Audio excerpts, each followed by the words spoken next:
Ojalá te mueras hoy, parásito. Sería el mejor regalo de Navidad. Esas palabras salieron de la boca de mi yerno Rubén Vidal Moreno frente a 15 invitados en Nochebuena, mientras mi propia hija Patricia arrancaba mis fotografías de las paredes y las destruía contra el suelo. Yo tenía 68 años y acababa de descubrir que mi familia había planeado internarme en un geriátrico municipal para quedarse con todo lo que construí durante una vida entera de trabajo honesto. Antes de continuar, suscríbete al canal, activa la campanita, porque todos los días tenemos nuevas historias. Deja tu like y cuéntanos en los comentarios desde qué ciudad nos estás viendo. Mi nombre es Andrés Ortega Blanco. Soy arquitecto jubilado, o al menos eso es lo que dice mi documento de identidad desde que cumplí 65 años, en febrero de 2020. Pero la jubilación oficial nunca significó el fin de mi capacidad mental, ni de mi dignidad como ser humano, aunque mi familia parecía haber olvidado ese pequeño detalle con el paso del tiempo. Todo comenzó en abril de 2020, cuando el mundo se detenía por la pandemia y mi hija Patricia me llamó llorando por teléfono. «Papá, encontramos el apartamento perfecto en Valencia, pero nos faltan 65.000 euros para la entrada. Sin ese dinero perderemos la oportunidad de nuestras vidas». Su voz sonaba genuinamente desesperada, y yo, como el padre que siempre fui, no dudé ni un segundo.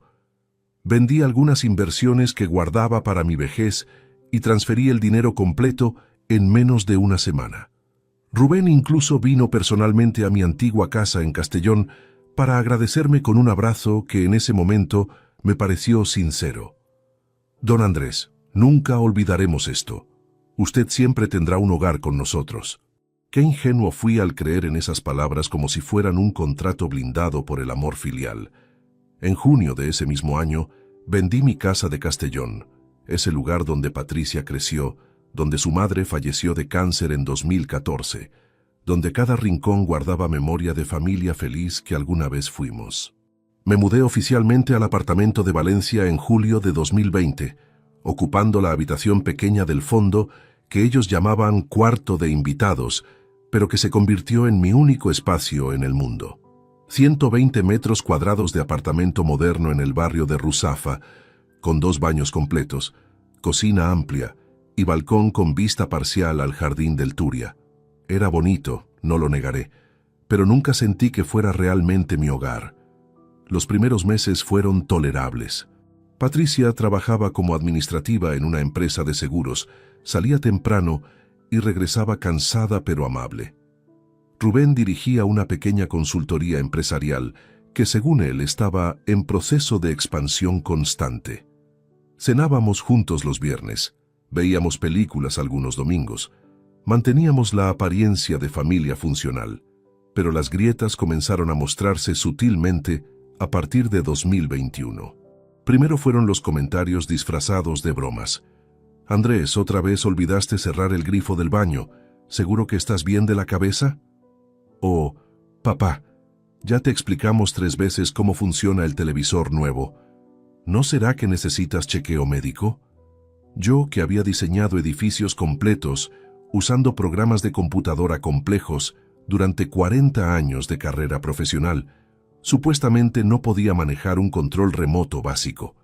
La ironía era tan obvia que dolía. Pero yo no soy tonto, aunque ellos comenzaran a tratarme como si lo fuera. Tengo 68 años, no 108, y mi mente sigue tan afilada como cuando calculaba estructuras de hormigón armado para rascacielos comerciales. Así que empecé a observar, a prestar atención real a los detalles que antes ignoraba por confiar ciegamente en mi única hija. Durante todo 2022 y especialmente en 2023, noté cambios preocupantes. Rubén recibía llamadas que lo ponían visiblemente nervioso. Salía al balcón para hablar en susurros agresivos. Patricia llegaba del trabajo con cara de angustia financiera, revisaba facturas con expresión de pánico contenido. Escuché fragmentos de discusiones nocturnas a través de las paredes finas. «No podemos seguir así, Rubén, los números no cuadran», y él respondía con rabia mal disimulada: «Ya encontraré la solución, siempre la encuentro». Fue entonces cuando tomé decisiones que ellos jamás imaginaron que un viejo inútil podría tomar. En octubre de 2022, abrí cuenta bancaria online en entidad diferente, algo que hice completamente solo usando tutoriales de internet durante madrugadas de insomnio. Comencé a ofrecer consultorías de arquitectura por plataformas freelance para clientes en Argentina, México y Colombia que necesitaban asesoría técnica para proyectos residenciales. Cobraba entre 500 y 1.200 euros por consultoría, dependiendo de complejidad. Trabajaba de 2 a 6 de la madrugada mientras ellos dormían profundamente, acumulando dinero en secreto absoluto. Para diciembre de 2023, tenía exactamente 80.300 euros guardados que nadie en esa casa sospechaba que existían. Pero el dinero era solo parte de mi estrategia de supervivencia. Tenía algo más valioso todavía, un talento oculto que mantuve en silencio durante décadas. Desde joven, pinté acuarelas como hobby privado. Paisajes de Valencia, retratos abstractos, naturalezas muertas melancólicas que creaba los domingos por tarde cuando necesitaba silenciar el ruido del mundo. Nunca los mostré profesionalmente, porque la arquitectura pagaba bien y el arte parecía lujo innecesario. Pero guardé cada obra cuidadosamente. En mayo de 2019, antes de mudarme con Patricia, alquilé pequeño depósito de almacenamiento en las afueras de Castellón por 30 euros mensuales, con pago automático desde mi cuenta bancaria antigua. Allí guardé 28 acuarelas enmarcadas, protegidas con papel burbuja, esperando pacientemente un propósito que entonces no conocía.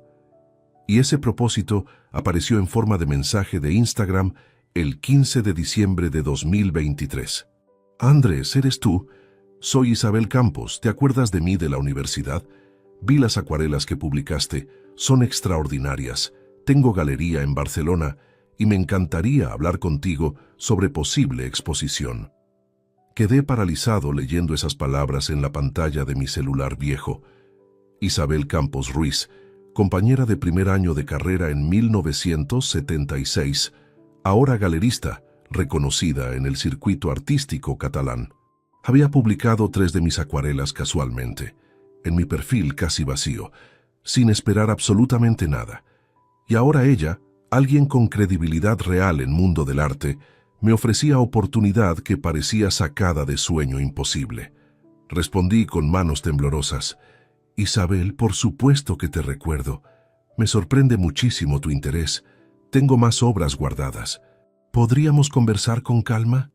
Esa conversación se convirtió en llamadas telefónicas, en intercambio de fotografías de mis pinturas, en la semilla de plan que cambiaría mi vida radicalmente apenas semanas después. Pero mientras esa puerta inesperada se abría en Barcelona, otra se cerraba brutalmente en Valencia. La Nochebuena de 2023 llegó con temperatura inusualmente fría para la costa mediterránea. 6 grados centígrados al caer la tarde. Viento cortante que entraba por rendijas del balcón. Patricia había invitado a 15 personas para cena. Algunos compañeros de trabajo, 2 primos lejanos que yo apenas conocía, vecinos del edificio y varios amigos de Rubén que hablaban demasiado alto y bebían vino barato como si fuera agua.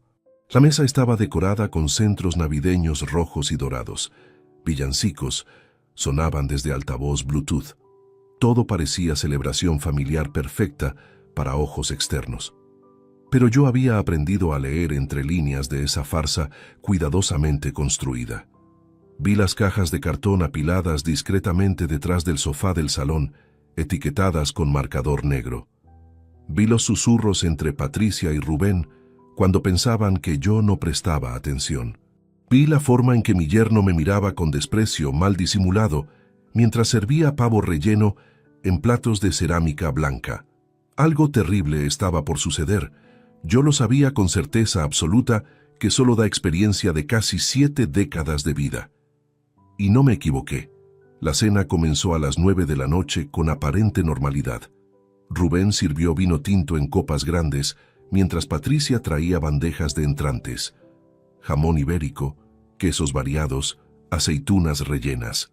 Los invitados charlaban animadamente sobre trivialidades navideñas, planes de fin de año, quejas sobre el frío inusual. Yo ocupaba mi lugar habitual en la esquina de la mesa, el asiento más alejado de la cabecera, casi como si fuera invitado de segunda categoría en lo que alguna vez consideré mi propia familia. Todo cambió cuando sirvieron el plato principal cerca de las 10:30. Rubén había bebido ya 3 copas de vino. Su rostro mostraba ese rubor característico del alcohol combinado con algo más oscuro. Una valentía artificial que solo las personas cobardes necesitan para mostrar su verdadera naturaleza. Se puso de pie con copa en mano, pidiendo atención con golpecitos de cuchillo contra cristal. «Quiero hacer un brindis especial esta Nochebuena», anunció con sonrisa que no alcanzaba sus ojos. «Por la familia, por la salud y por la paciencia infinita que se necesita para cuidar de nuestros mayores». Las primeras risas nerviosas brotaron de algunos invitados. Yo mantuve la mirada fija en mi plato de pavo, sintiendo cómo el estómago se me contraía anticipando lo que vendría. «Andrés», continuó Rubén señalándome con su copa, «cuéntales a nuestros amigos sobre tu aventura de esta mañana. Esa donde saliste a comprar el pan y volviste 3 horas después porque olvidaste dónde vivías». Mentira completa.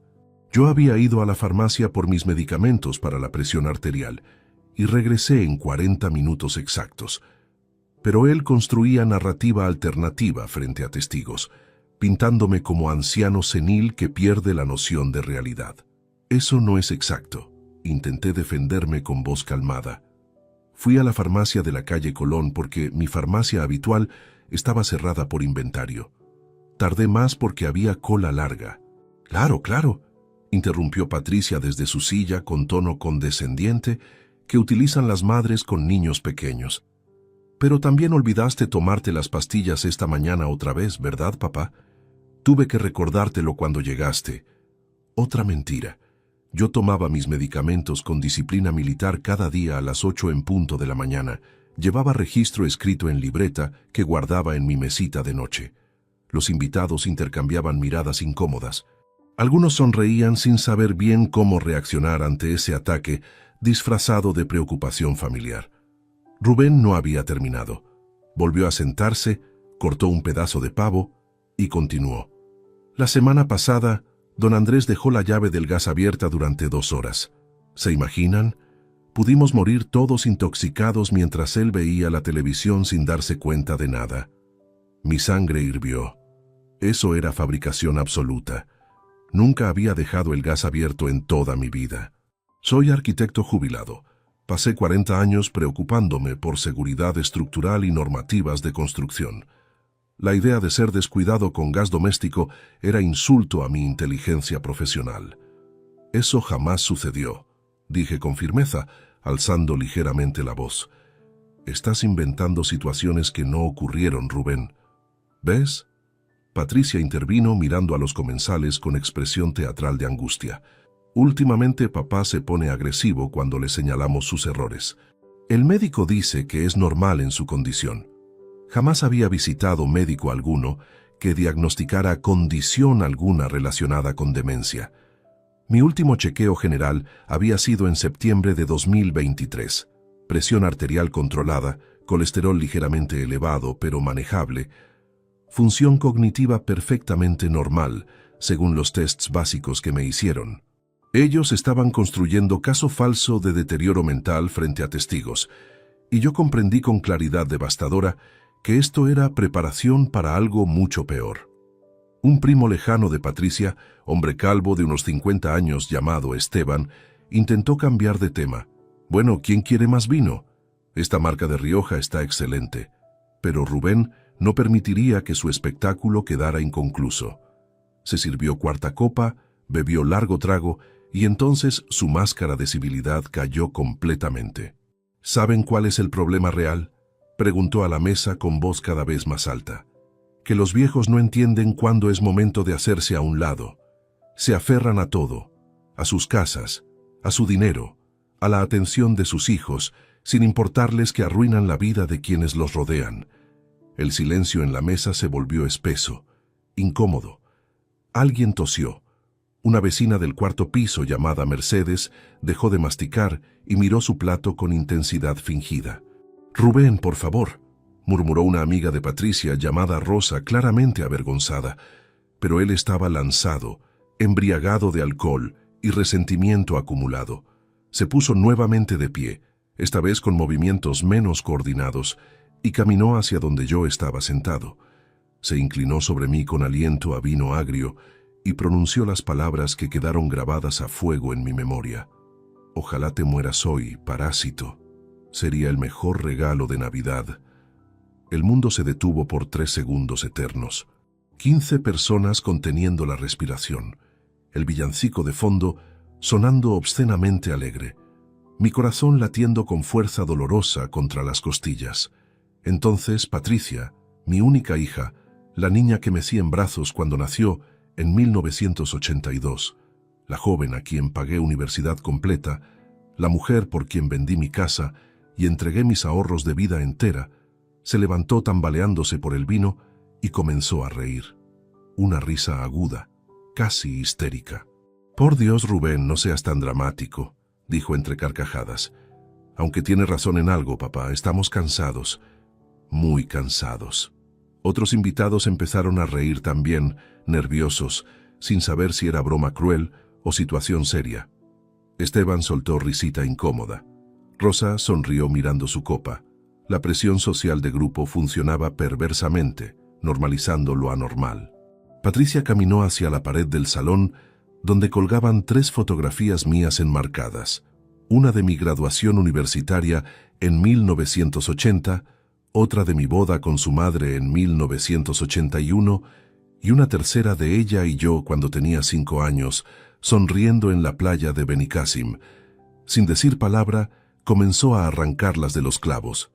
La primera cayó al suelo con estruendo de vidrio rompiéndose. Luego la segunda. Finalmente, la tercera. «Estas fotos ocupan demasiado espacio», declaró mientras pedazos de vidrio se esparcían por las baldosas del salón. «Necesitamos este lugar para decoración más moderna». Me puse de pie lentamente, con piernas que temblaban, pero no de miedo, sino de rabia contenida durante meses. Miré a mi hija destruyendo recuerdos de 40 años. Miré a mi yerno sonriendo satisfecho con su crueldad. Miré a los 15 cobardes que presenciaban esto sin intervenir. Y entonces tomé decisión que ellos jamás imaginaron que tomaría. Caminé hacia mi habitación con pasos firmes, ignorando los murmullos detrás de mí. Saqué del armario la pequeña maleta que había preparado 3 semanas antes, cuando intuí que esta noche llegaría eventualmente. Tomé mi celular, mi billetera, mis documentos importantes guardados en sobre Manila. Volví al salón donde todos me observaban con mezcla de curiosidad y desprecio. «Que disfruten su cena», dije con voz sorprendentemente estable. «Y su apartamento. Pronto descubrirán exactamente de qué está hecho realmente». Salí por la puerta sin abrigo, sin bufanda, hacia el frío cortante de diciembre. Detrás de mí escuché la risa de Rubén y el sonido de otra copa de vino siendo servida. Caminé hacia mi salvación, sabiendo que acababa de comenzar la guerra más importante de mi vida, y esta vez yo no sería la víctima. Antes de cruzar el umbral de la puerta, escuché la voz de Rubén llamándome desde el salón. «Espera, Andrés, ya que te vas con tu drama de viejo ofendido, al menos deberías saber toda la verdad. Mereces saberlo». Me detuve con la mano en el picaporte. Algo en su tono me advirtió que lo peor aún no había llegado. Me giré despacio y lo vi acercarse con carpeta marrón en las manos, esa sonrisa cruel todavía dibujada en su rostro enrojecido por el alcohol. Patricia lo seguía detrás, secándose lágrimas falsas, que probablemente eran más por el vino que por genuino remordimiento. «Ven, siéntate un momento. Creo que te debemos una explicación completa», dijo Rubén con sarcasmo venenoso, señalando el sofá. Los 15 invitados permanecían congelados en sus sillas, convertidos en audiencia involuntaria de este teatro grotesco. Algunos evitaban mi mirada. Otros observaban con morbosa curiosidad, como si estuvieran viendo programa de televisión particularmente dramático. Decidí quedarme de pie junto a la puerta con mi maleta en mano. «Habla de una vez», respondí con voz más firme, de lo que me sentía por dentro. Rubén abrió la carpeta teatralmente y sacó varios documentos. Esto, anunció alzando el primero, es contrato firmado con la Residencia Geriátrica Municipal San Vicente, ubicada en las afueras de Paterna. Tienen plaza disponible para ti a partir del 15 de enero de 2024. Habitación compartida con otros 3 residentes, pensión completa, atención médica básica incluida. Costo mensual, 900 euros, que por supuesto saldrán de tu pensión de jubilación. El aire se escapó de mis pulmones. Paterna. Conocía ese lugar. Años atrás había diseñado ampliación de edificio municipal cercano y visité esa residencia como referencia arquitectónica. Instalaciones anticuadas, pasillos estrechos pintados de verde hospital, olor penetrante a desinfectante mezclado con orina que ningún producto químico lograba eliminar completamente.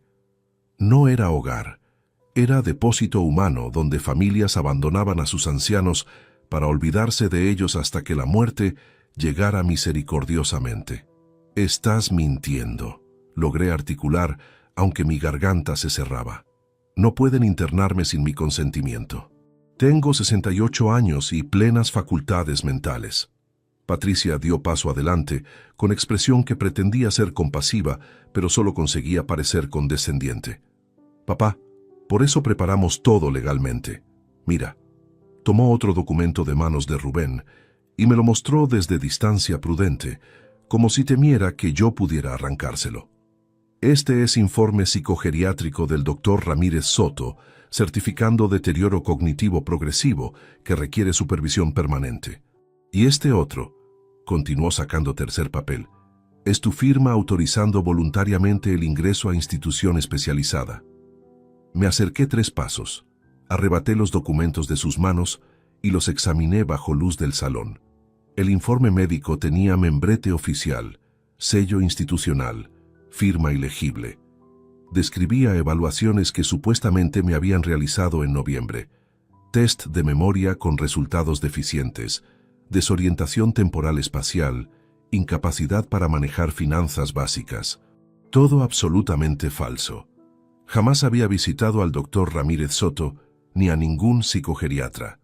Y la firma al pie del documento de consentimiento, aunque intentaba imitar mi rúbrica característica, mostraba diferencias evidentes que cualquier perito calígrafo identificaría inmediatamente. «Esto es falsificación documental», dije con claridad helada, «y lo saben perfectamente». Rubén se encogió de hombros con indiferencia escalofriante. «Pruébalo. Tienes 68 años. Vives en nuestro apartamento por caridad. No tienes recursos propios significativos, según sabemos, y 15 personas acaban de presenciar tu comportamiento errático y agresivo durante cena navideña. ¿Quién crees que te creerá?». La trampa había sido construida meticulosamente durante meses.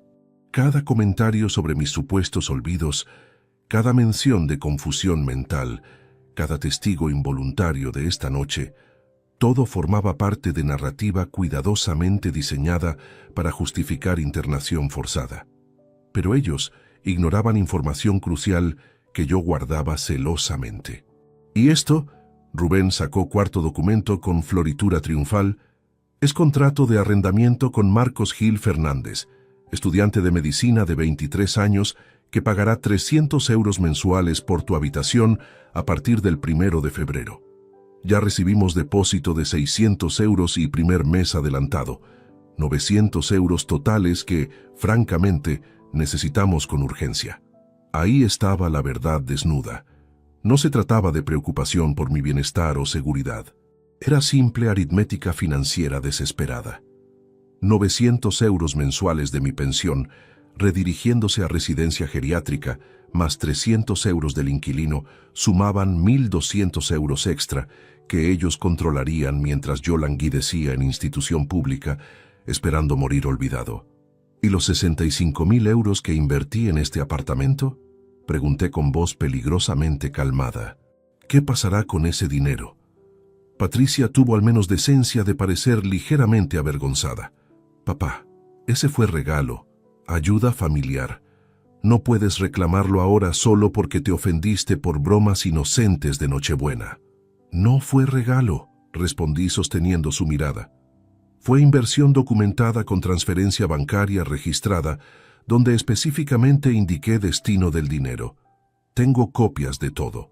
Y mi nombre aparece en escrituras de este apartamento como copropietario por esa contribución económica.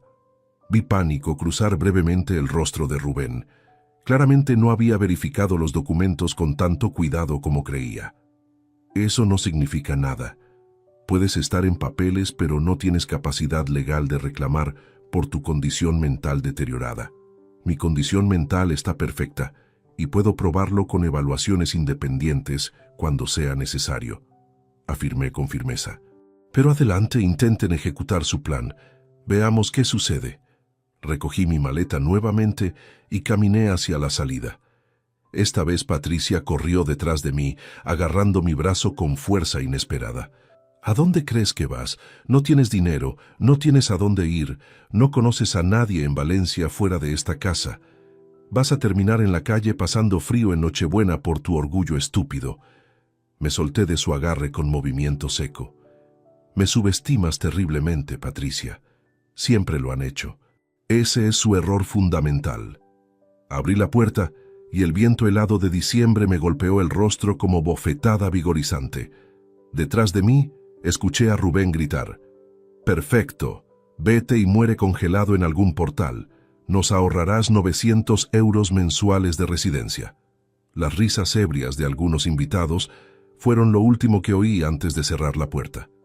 Caminé por las calles oscuras de Ruzafa con propósito absolutamente claro. No iba errante ni desesperado como ellos imaginaban. Cada paso estaba calculado desde hacía semanas. 3 cuadras hacia el norte, giro a la derecha en calle Sueca, continuar 2 cuadras más hasta edificio de fachada color crema con balcones de hierro forjado. Número 47, tercer piso, puerta B. Dolores Navarro me esperaba despierta tal como habíamos acordado el jueves anterior, cuando le confié mis sospechas sobre lo que Patricia y Rubén planeaban. 71 años de edad, viuda desde 2018, exprofesora de literatura jubilada con pensión modesta pero suficiente. Nos habíamos conocido en panadería del barrio 6 meses atrás, conversando sobre novelas de Galdós mientras esperábamos nuestro turno. Ella vivía sola, sin hijos, con gato atigrado llamado Cervantes y biblioteca impresionante que ocupaba 2 paredes completas de su salón. Toqué el timbre a las 11:15 de la noche. Dolores abrió inmediatamente, vestida con bata de lana gruesa y pantuflas. «Andrés, pasa rápido. Tienes cara de haber vivido exactamente lo que temías». Entré a su apartamento cálido que olía a café recién hecho y galletas de mantequilla. Ella ya había preparado sofá-cama en salón, con sábanas limpias y manta térmica. Sin decir palabra, me sirvió taza humeante de té negro con miel y esperó pacientemente a que yo encontrara las palabras. «Fue peor de lo que imaginé», finalmente dije. «Tienen documentos falsificados, contrato con residencia geriátrica, informe médico inventado. Hasta alquilaron mi habitación a estudiante». Dolores asintió gravemente. «Entonces es momento de activar el plan que diseñamos». «¿Trajiste todo lo necesario?»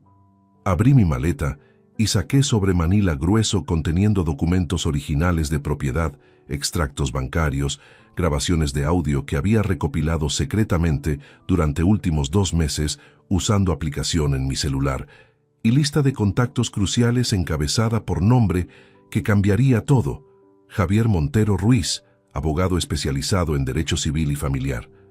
«Perfecto», dijo Dolores con sonrisa satisfecha. «Llamaremos a Javier a primera hora del 25, pero ahora descansa. Mañana comienza tu contraataque». Me recosté en el sofá-cama, sintiendo extraña mezcla de agotamiento y energía renovada. Mientras Dolores apagaba luces y se retiraba a su dormitorio, miré el techo desconocido y pensé en Patricia destruyendo fotografías, en Rubén deseándome muerte, en 15 cobardes riendo. Ellos creían haberme destruido. No sabían que acababan de despertar al estratega que diseñó edificios calculando cada centímetro cuadrado con precisión matemática, y ahora aplicaría esa misma precisión para demoler sus planes.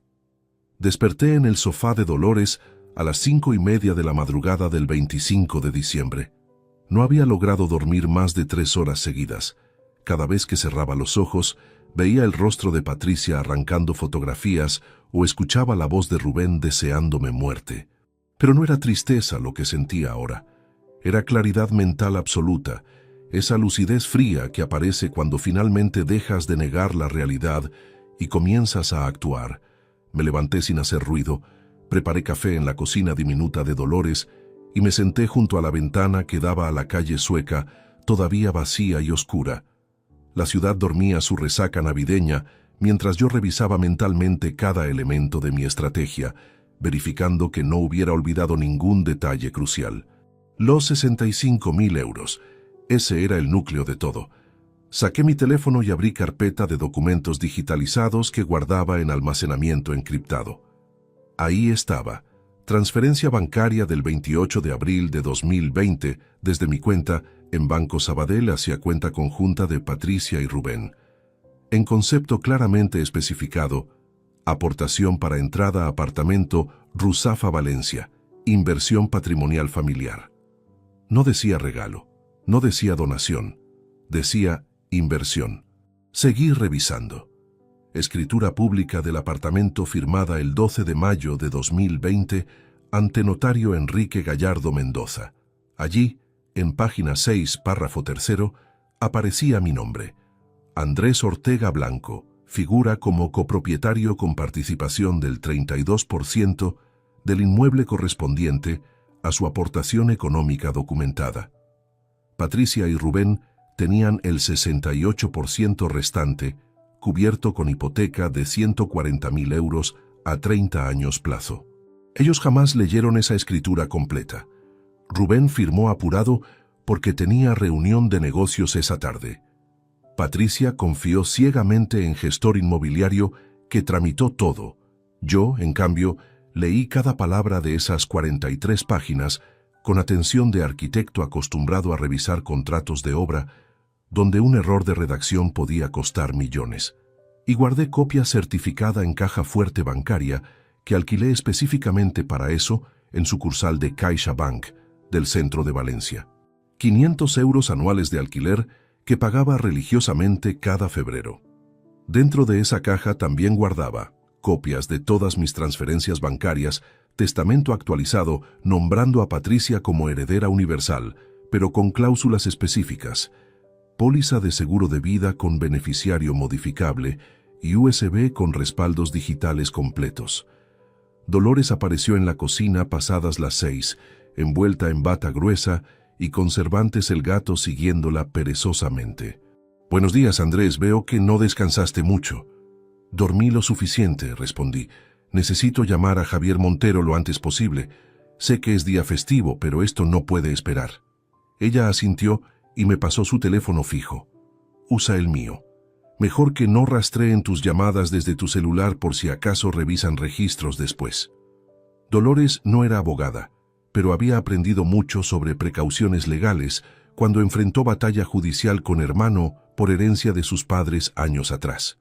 Su experiencia amarga ahora se convertía en mi ventaja táctica. Marqué el número de Javier guardado en mi agenda telefónica desde hacía 2 semanas. Lo había contactado discretamente a principios de diciembre, cuando mis sospechas sobre Patricia y Rubén se volvieron certezas. Habíamos tenido consulta preliminar en su despacho del barrio de El Carmen, donde le expuse toda la situación. Él me advirtió: «Don Andrés, si esto escala como teme, necesitará actuar rápido y con documentación impecable. Prepare todo, pero espere el momento exacto».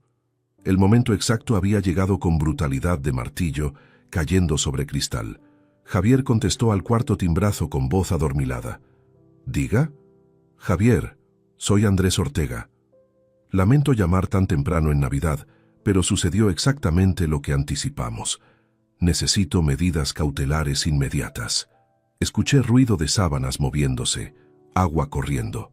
Cuando volvió al teléfono, su voz sonaba completamente despierta y profesional. «Cuénteme todo con precisión. ¿Qué dijeron? ¿Qué hicieron? ¿Quién presenció los hechos? Durante 20 minutos relaté cada detalle de la Nochebuena. Las acusaciones falsas de deterioro mental frente a testigos, los documentos fraudulentos del supuesto informe psicogeriátrico, el contrato con residencia geriátrica firmado sin mi conocimiento real, la habitación alquilada a estudiante y sobre todo las palabras textuales de Rubén deseándome muerte y llamándome parásito. Javier tomaba notas mentalmente, interrumpiendo ocasionalmente para aclarar detalles específicos. ¿Tiene grabaciones de audio de algo de esto?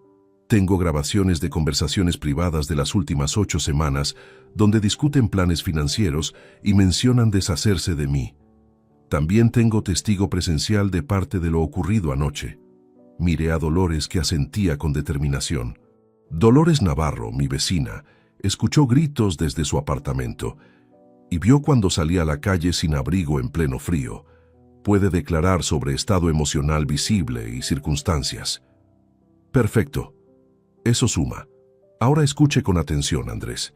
Voy a redactar solicitud de medida cautelar urgente para presentar ante juzgado de guardia hoy mismo.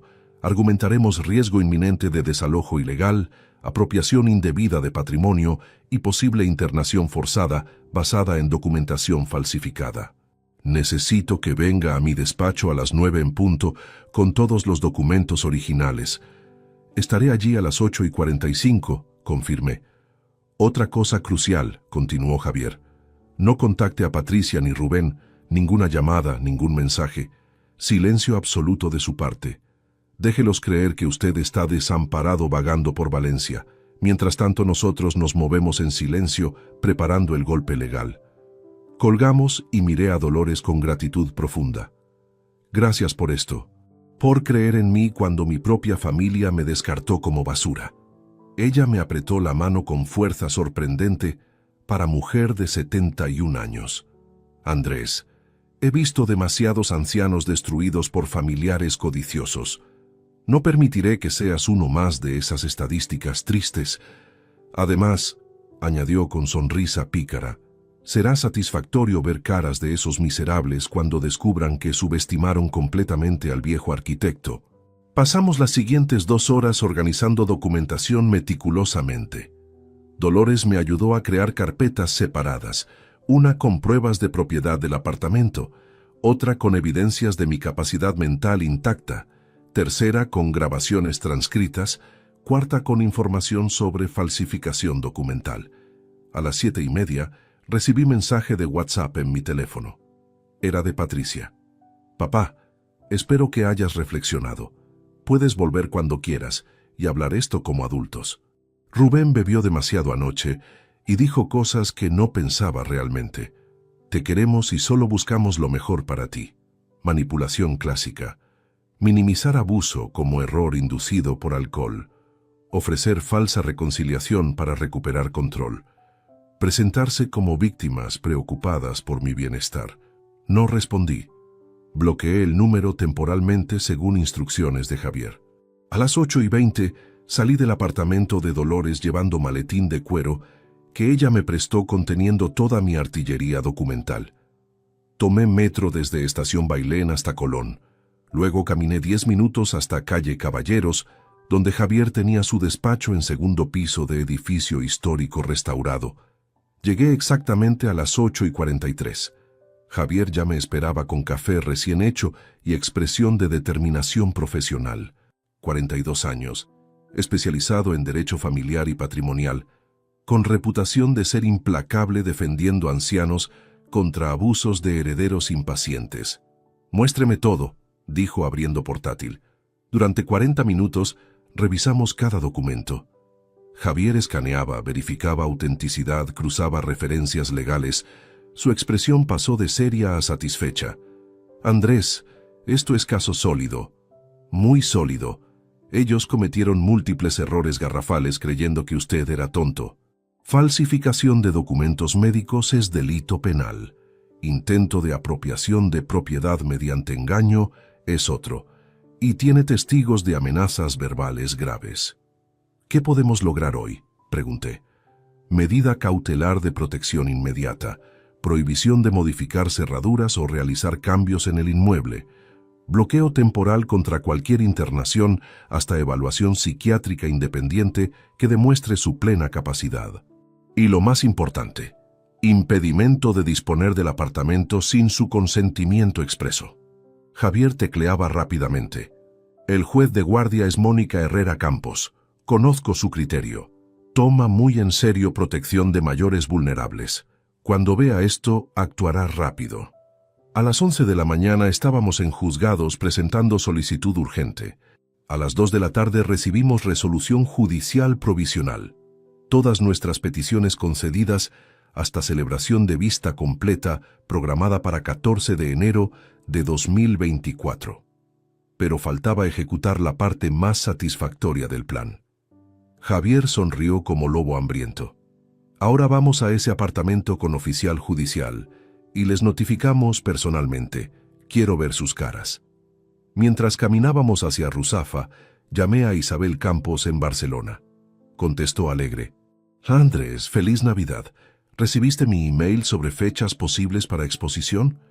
Isabel, tengo pregunta importante. ¿Tu oferta sigue en pie?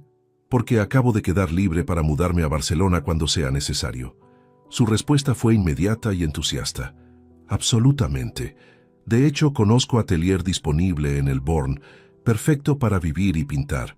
Podemos verlo la semana que viene. Todo encajaba como engranajes perfectos de reloj suizo.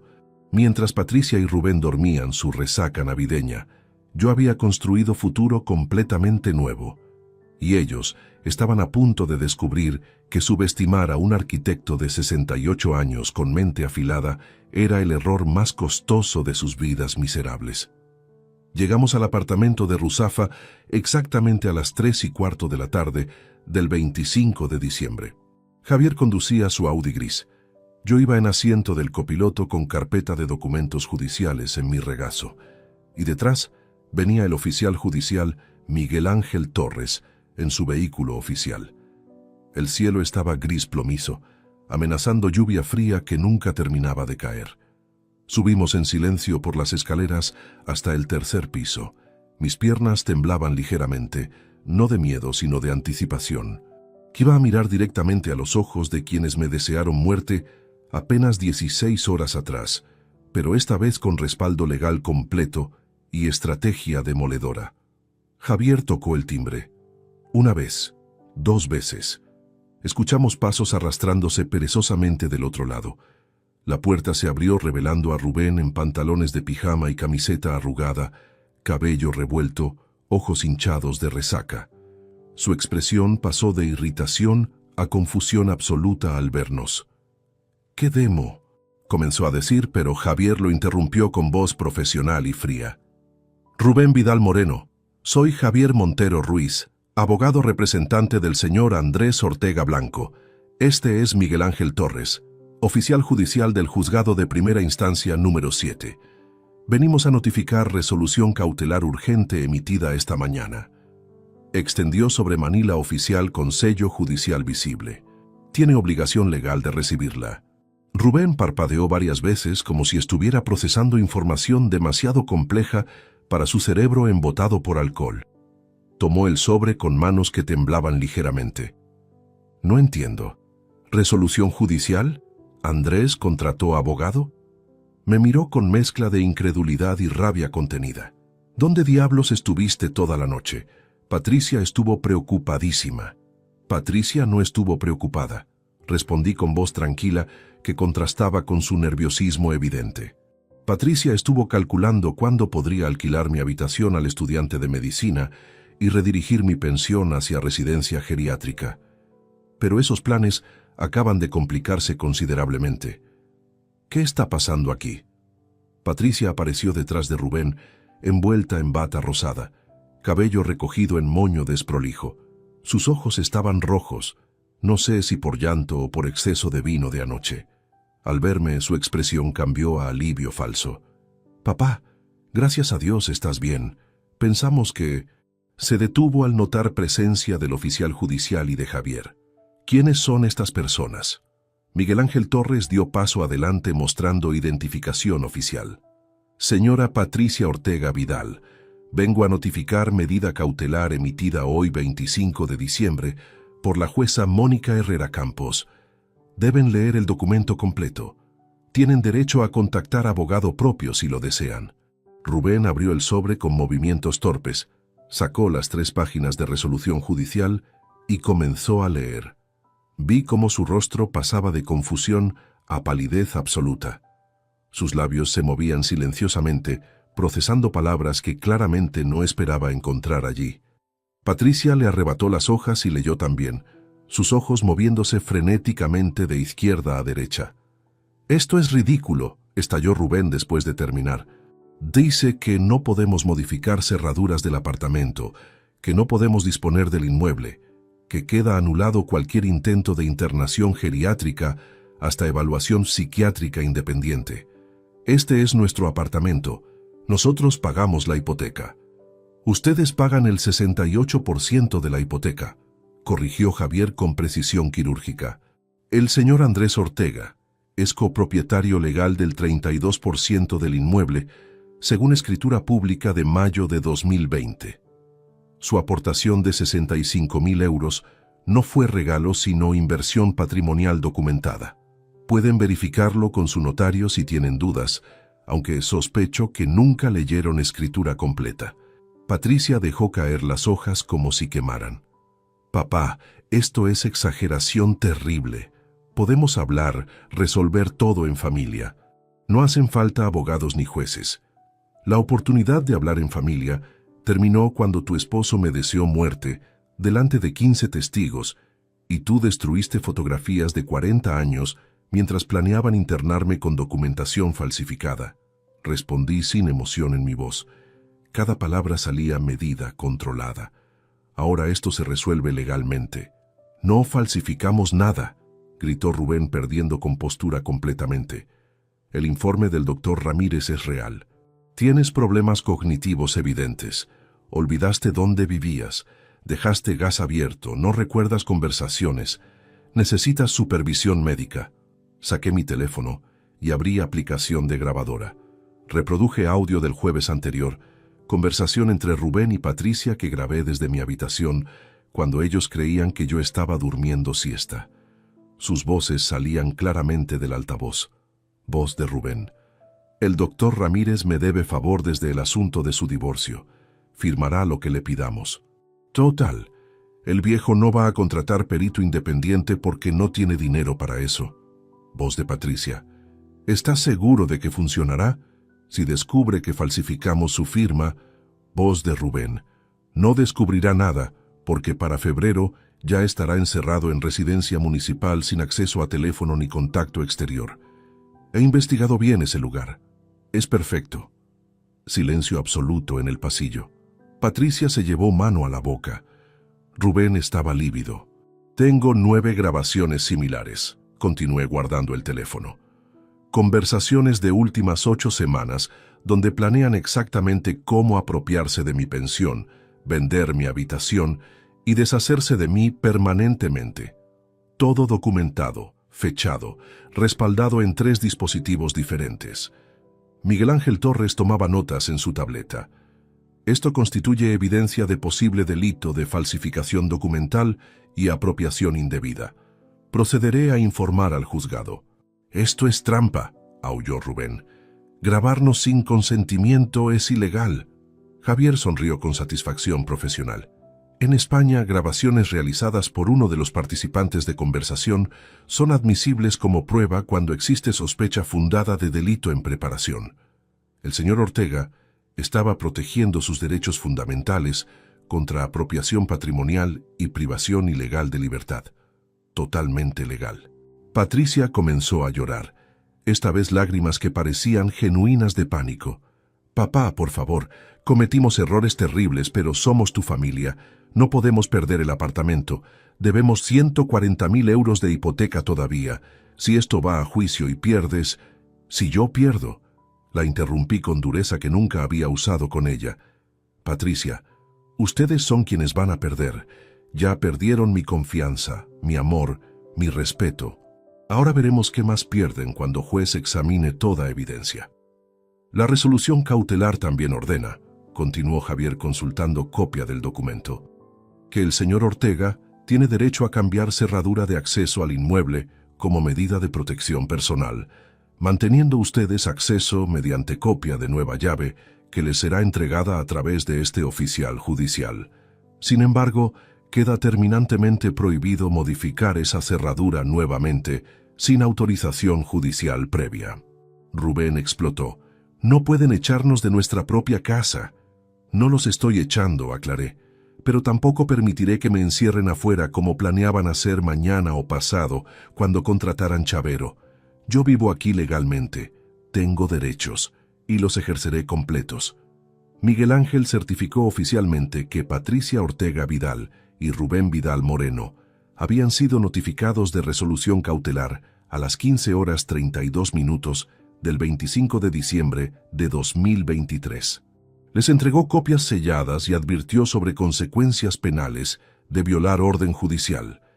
Entonces, sucedió lo más satisfactorio de toda esta operación.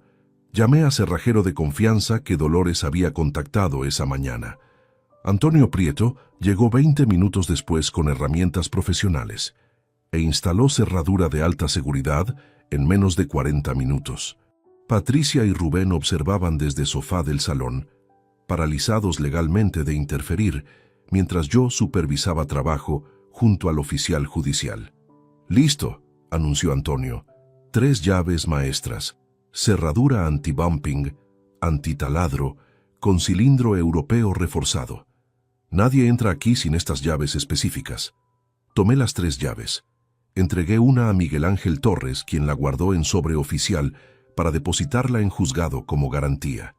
La segunda la entregué directamente a Patricia. Esta es su copia. Pueden entrar y salir libremente. Pero si intentan cambiarla o duplicarla sin autorización judicial, enfrentarán cargos criminales adicionales. La tercera llave la guardé en mi bolsillo. Mi salvoconducto. Mi recuperación de dignidad convertida en metal frío. Antes de irme, caminé hasta mi habitación y comencé a empacar mis pertenencias personales metódicamente. Ropa, libros, medicamentos, objetos de valor sentimental. Rubén apareció en la puerta con expresión de derrota mezclada con odio. «¿A dónde vas?», preguntó con voz quebrada. «Eso ya no es asunto tuyo», respondí sin mirarlo. «Pero puedes estar seguro de que tengo opciones. Muchas opciones que ustedes subestimaron completamente».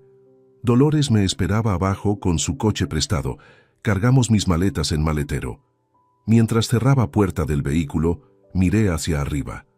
Patricia estaba en balcón observándonos, rostro descompuesto. No sentí lástima. Sentí liberación. El 26 de diciembre amaneció con lluvia fina y persistente que empapaba Valencia.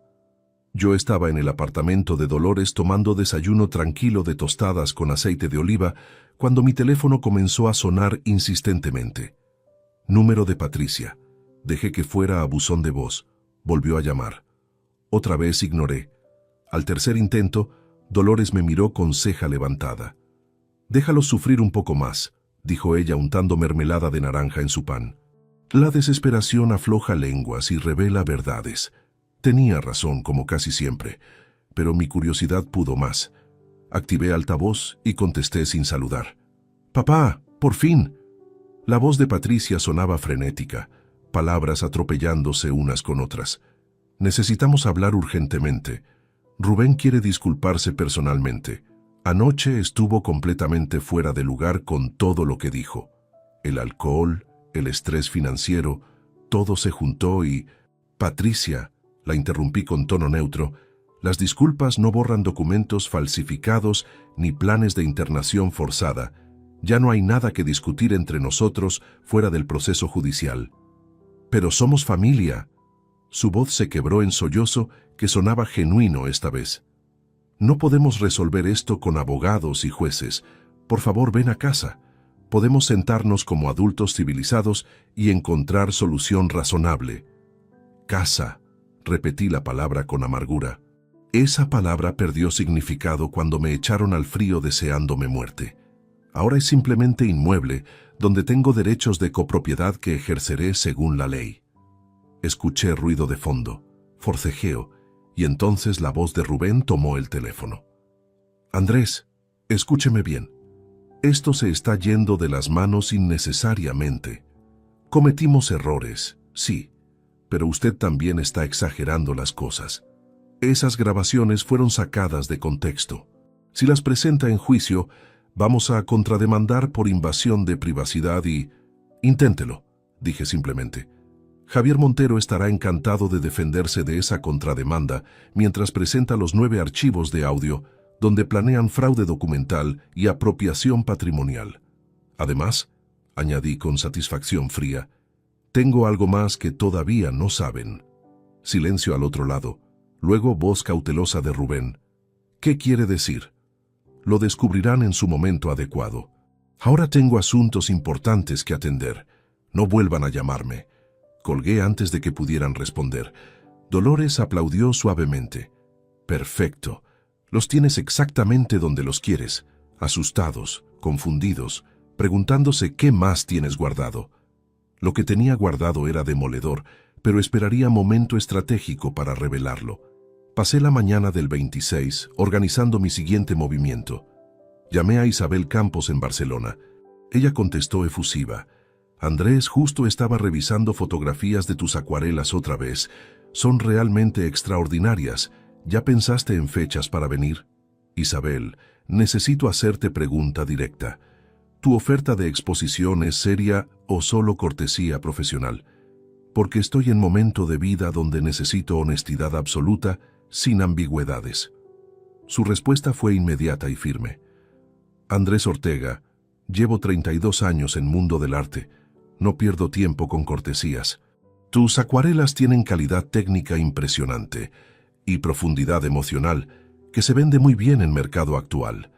Hay apetito enorme por artistas maduros con narrativa auténtica. Te ofrezco exposición individual en mi galería con 60% de ventas para ti, 40% para la galería. Eso es trato estándar que doy a artistas consolidados.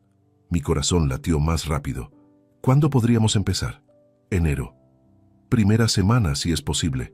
Necesito ver obras en persona, seleccionar las mejores, preparar catálogo, contactar coleccionistas potenciales. Tengo compradores interesados en arte de la Comunidad Valenciana con enfoque en técnicas tradicionales. Tus paisajes melancólicos encajan perfectamente. Acordamos reunión para el 3 de enero en Barcelona. Isabel me enviaría información sobre atelieres disponibles para alquilar en el Born. Cuando colgué, Dolores me miraba con sonrisa orgullosa. Vas a ser artista famoso a los 69 años. Maravilloso.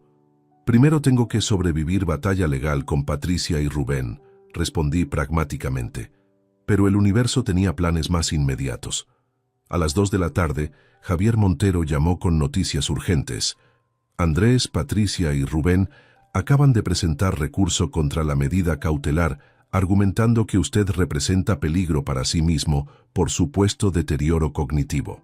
Adjuntaron el informe fraudulento del doctor Ramírez y declaraciones de 3 personas que estuvieron en cena de Nochebuena, afirmando que usted mostró comportamiento agresivo y desorientado. Sentí rabia hirviendo. Sobornaron a testigos. Probablemente, pero tenemos contraataque preparado.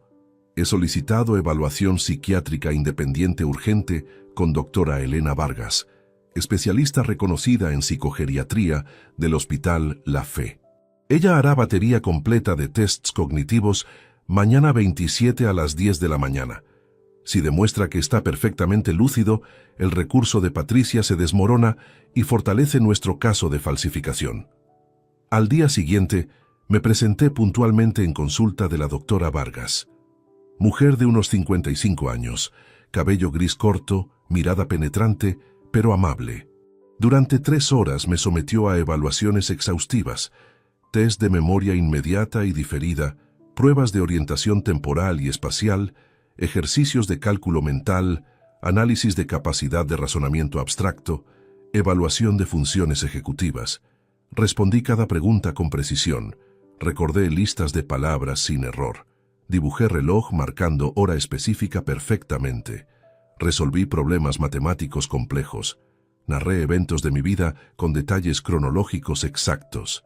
La doctora Vargas tomaba notas constantemente. Al finalizar me miró con expresión seria.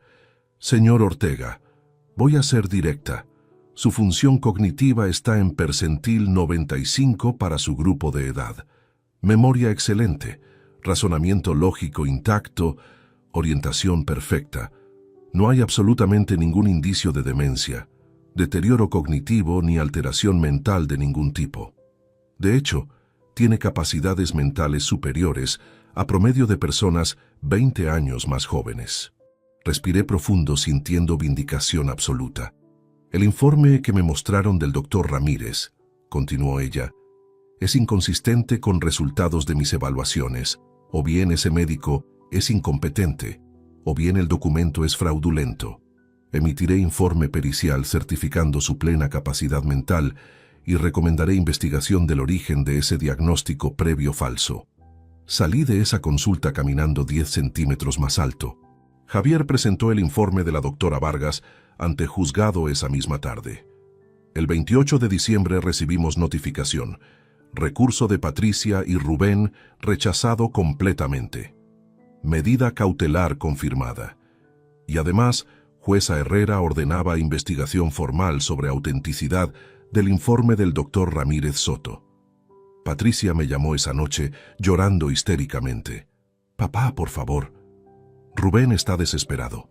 Recibimos carta del banco advirtiendo que si no pagamos hipoteca de enero, perderemos el apartamento.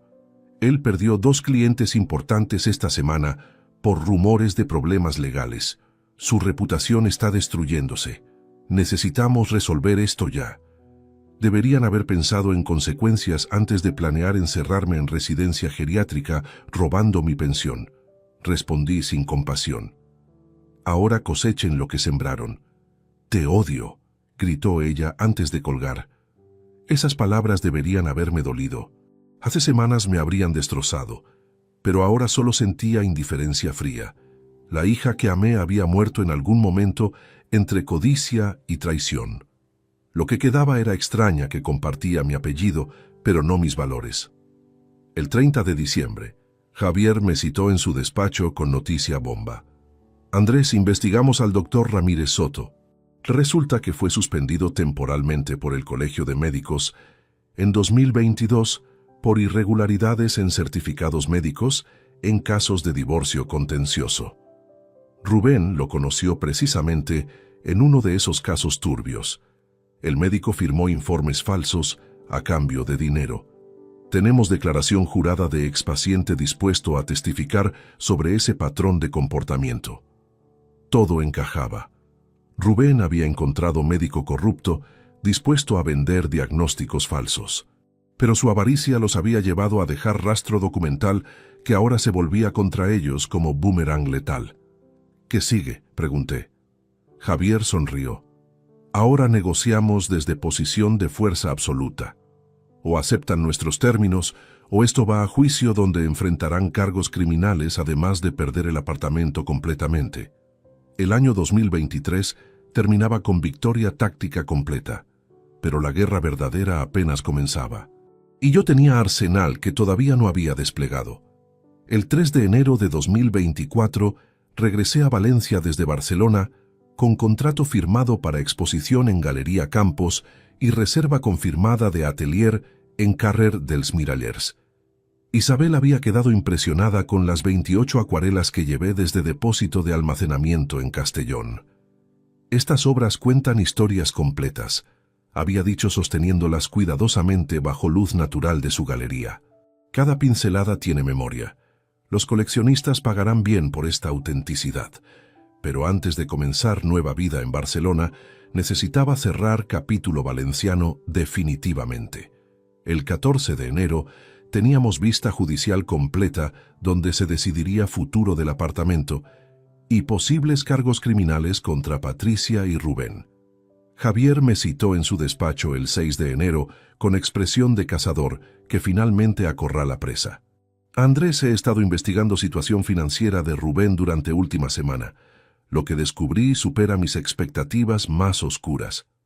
Abrió su portátil y giró pantalla hacia mí. documentos bancarios, registros comerciales, demandas civiles. Rubén Vidal Moreno tiene deudas acumuladas de 52.300 euros. Su consultoría empresarial quebró en octubre de 2023. 3 clientes lo demandaron por servicios no prestados. El Banco Santander rechazó renovación de línea de crédito en noviembre. Está técnicamente en bancarrota oculta. Sentí estómago revolverse. ¿Patricia sabe esto? No estoy seguro, pero ahora entendemos por qué necesitaban desesperadamente deshacerse de usted. Su pensión de 1.200 euros mensuales más 300 del inquilino estudiantil sumaban 1.500 euros que podrían usar para cubrir parte de esas deudas mientras vendían eventualmente el apartamento sin su consentimiento. ¿Pueden vender el apartamento estando yo como copropietario?, pregunté. Javier negó rotundamente. No sin su firma notarial. Por eso planeaban internarlo en residencia y luego declararlo legalmente incapaz mediante ese informe médico fraudulento. Una vez declarado incapaz, Patricia, como hija única, podría obtener tutela legal y disponer de sus bienes sin su consentimiento. Plan meticulosamente construido, admitió con respeto profesional por la estrategia, aunque no por los ejecutores. Pero cometieron error fatal. Subestimaron su inteligencia y capacidad de reacción. Durante siguientes días, preparamos presentación devastadora. Yo entregué a Javier las 9 grabaciones completas que había recolectado desde octubre. Él las transcribió profesionalmente, añadiendo timestamps precisos y contexto explicativo. La más incriminatoria era del 18 de noviembre. Rubén, el doctor Ramírez me debe favor grande desde que lo ayudé con su divorcio el año pasado. Firmará cualquier informe que redactemos nosotros. Le pasamos plantilla de diagnóstico cognitivo y él solo pone sello, firma y fecha. Patricia, ¿y si papá contrata abogado? Rubén, ¿con qué dinero? Su pensión apenas cubre gastos básicos. Además, para febrero estará en San Vicente sin teléfono móvil ni acceso exterior. He verificado reglamento interno de esa residencia. Pacientes sin familiares que paguen habitación privada tienen restricciones de comunicación. Es perfecto. Patricia, me siento mal por esto. Rubén, mira nuestra cuenta bancaria, menos 3.200 euros en rojo. Hipoteca atrasada 2 meses. Si no hacemos algo drástico, perderemos todo. Tu padre es anciano, vivió su vida completa. Nosotros apenas empezamos. Tiene que entender que es momento de hacerse a un lado. La frialdad calculada de esas palabras quedaba grabada para eternidad en archivo digital indestructible. Javier también obtuvo testimonio explosivo. El expaciente del doctor Ramírez, llamado Fernando Luque, aceptó declarar bajo juramento que ese médico le había vendido certificado falso de depresión severa para caso de divorcio en 2022 por 1.500 euros en efectivo. Me dijo textualmente que hacía ese tipo de trabajos frecuentemente para abogados y familias que necesitaban documentación médica flexible, declaró Fernando en video grabado con fedatario público presente. Con ese testimonio, el patrón de comportamiento criminal del doctor Ramírez quedaba establecido más allá de duda razonable. El 9 de enero, Patricia apareció en apartamento de Dolores, donde yo seguía alojado temporalmente. Dolores la recibió en puerta con expresión de severa desaprobación. Patricia, Andrés no quiere verte. Por favor, Dolores, solo 5 minutos. Necesito hablar con mi padre. Su voz sonaba quebrada, desesperada. Rubén me mintió sobre todo. Acabo de descubrir sus deudas reales. Estoy considerando divorcio, pero necesito que papá retire denuncia para que podamos respirar. Dolores me miró con ceja levantada. Yo vacilé momentáneamente. Parte de mí, la parte que todavía recordaba niña pequeña corriendo hacia mis brazos gritando «Papi», con alegría pura, quería creerle. Quería pensar que Patricia había sido manipulada por Rubén, que su traición no era realmente suya, sino influencia tóxica de matrimonio destructivo. Pero entonces recordé su risa mientras arrancaba fotografías de paredes. Sus palabras, «Estoy farta de cuidar de viejo». Su complicidad activa en cada paso del plan de internación. No, Patricia no era víctima inocente. Era adulta de 42 años que tomó decisiones conscientes priorizando dinero sobre dignidad de su propio padre. Dile que no hay nada que discutir, respondí firmemente. Que vea abogado si quiere negociar algo. Conmigo ya no tiene acceso directo. Escuché su llanto desde interior del apartamento. Luego sus pasos alejándose escaleras abajo. Dolores cerró puertas suavemente y me preparó té caliente sin decir palabra. Algunos silencios son más compasivos que cualquier consuelo verbal. El 14 de enero llegó finalmente. Sala de vistas del juzgado de primera instancia, número 7, 9 de la mañana. Jueza Mónica Herrera, presidiendo desde estrado con expresión impenetrable de profesional que ha visto demasiados casos de familias destruyéndose mutuamente. Patricia y Rubén entraron con abogado de oficio visiblemente incómodo con caso que le habían asignado. Abogado joven, tal vez 30 años, revisando documentos frenéticamente como estudiante que no preparó examen. Javier llegó con maletín de cuero impecable, conteniendo artillería completa. Me senté a su lado sintiendo calma extraña. Después de semanas de tensión, finalmente llegaba momento de verdad absoluta. La jueza abrió sesión. Estamos aquí para resolver situación patrimonial y familiar entre Andrés Ortega Blanco contra Patricia Ortega Vidal y Rubén Vidal Moreno. Letrado Montero, puede comenzar. Javier se puso de pie y durante 40 minutos presentó caso con precisión quirúrgica. Documentos de propiedad demostrando mi copropiedad del 32%. Transferencia bancaria de 65.000 euros, claramente etiquetada como inversión patrimonial. Informe pericial de doctora Vargas, certificando mi plena capacidad mental. Evidencia de informe fraudulento del doctor Ramírez, incluyendo testimonio de Fernando Luque sobre patrón criminal del médico. Y finalmente, las 9 grabaciones transcritas profesionalmente. Mientras secretaria judicial reproducía audio donde Rubén y Patricia planificaban mi internación forzada, vi rostro de la jueza Herrera endurecerse progresivamente. Sus ojos se entrecerraron cuando llegó parte donde Rubén decía: para febrero estará encerrado sin contacto exterior. Es perfecto. El abogado de Patricia y Rubén intentó objetar: señoría, esas grabaciones fueron obtenidas sin consentimiento. Denegado, cortó jueza Herrera secamente. Las grabaciones son admisibles cuando uno de participantes las realiza protegiendo derechos fundamentales, ante sospecha fundada de delito. Continúe, letrado Montero.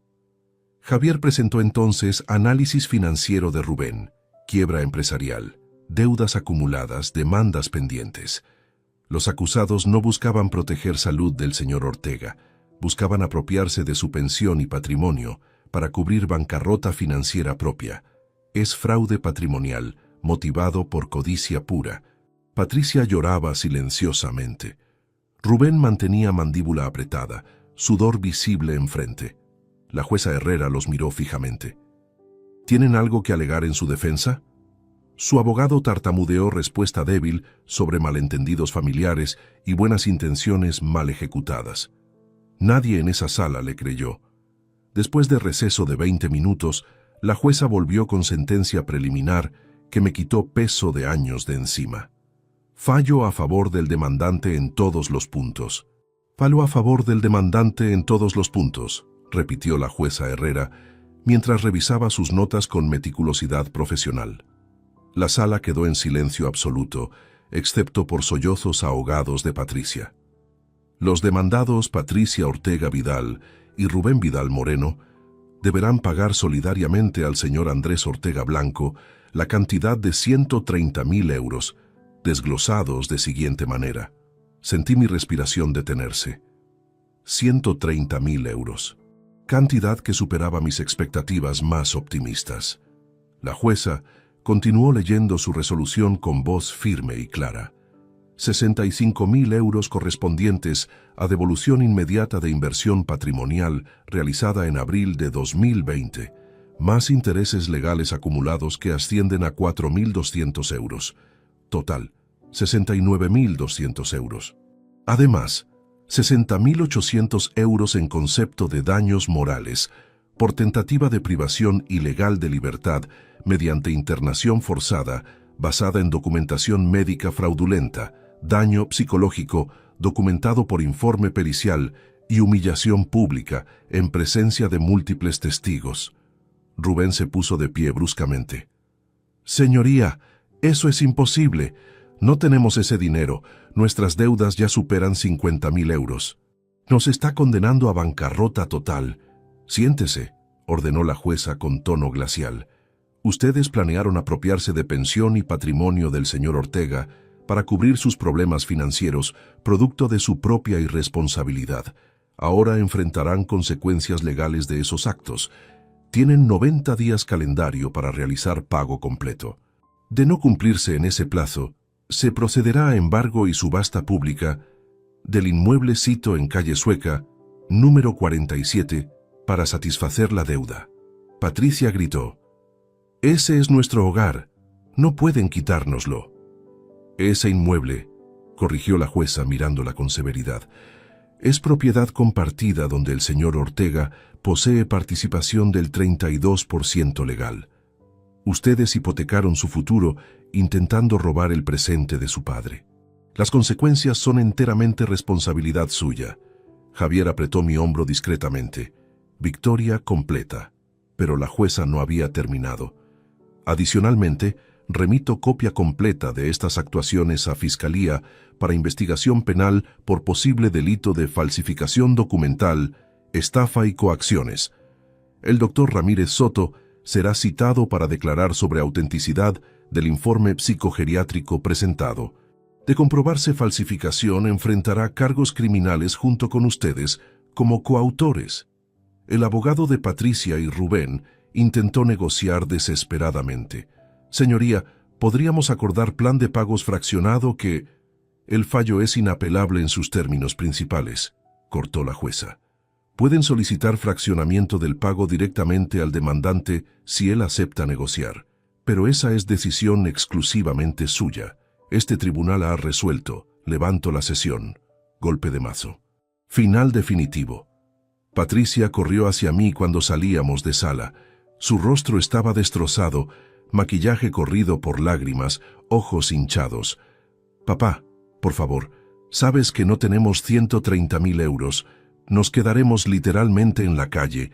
¿Eso es lo que quieres? ¿Vernos destruidos completamente?» Me detuve y la miré directamente a los ojos. Durante segundos eternos, busqué rastro de hija que crié, de niña que leía cuentos acurrucada en mi regazo, de adolescente que me pedía consejos sobre universidad. Pero solo vi extraña que había elegido codicia sobre amor filial. «Patricia», dije con voz calmada, que contrastaba con su histeria, «tuviste oportunidad de elegir diferente en cada paso de este camino.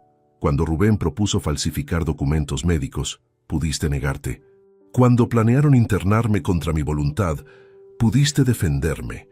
Cuando me humillaron en Nochebuena deseándome muerte, pudiste detenerlos. En cada momento crítico elegiste el dinero. Ahora vive con esas elecciones». «¿Eras tú o nosotros?», gritó ella perdiendo control completamente. «Estábamos desesperados, íbamos a perder todo. Y su solución fue destruirme a mí para salvarse ustedes. Eso dice todo sobre su carácter moral». Me giré para irme, pero ella agarró mi brazo con fuerza. «Si nos quitan el apartamento, ¿dónde viviremos? Rubén no encuentra trabajo.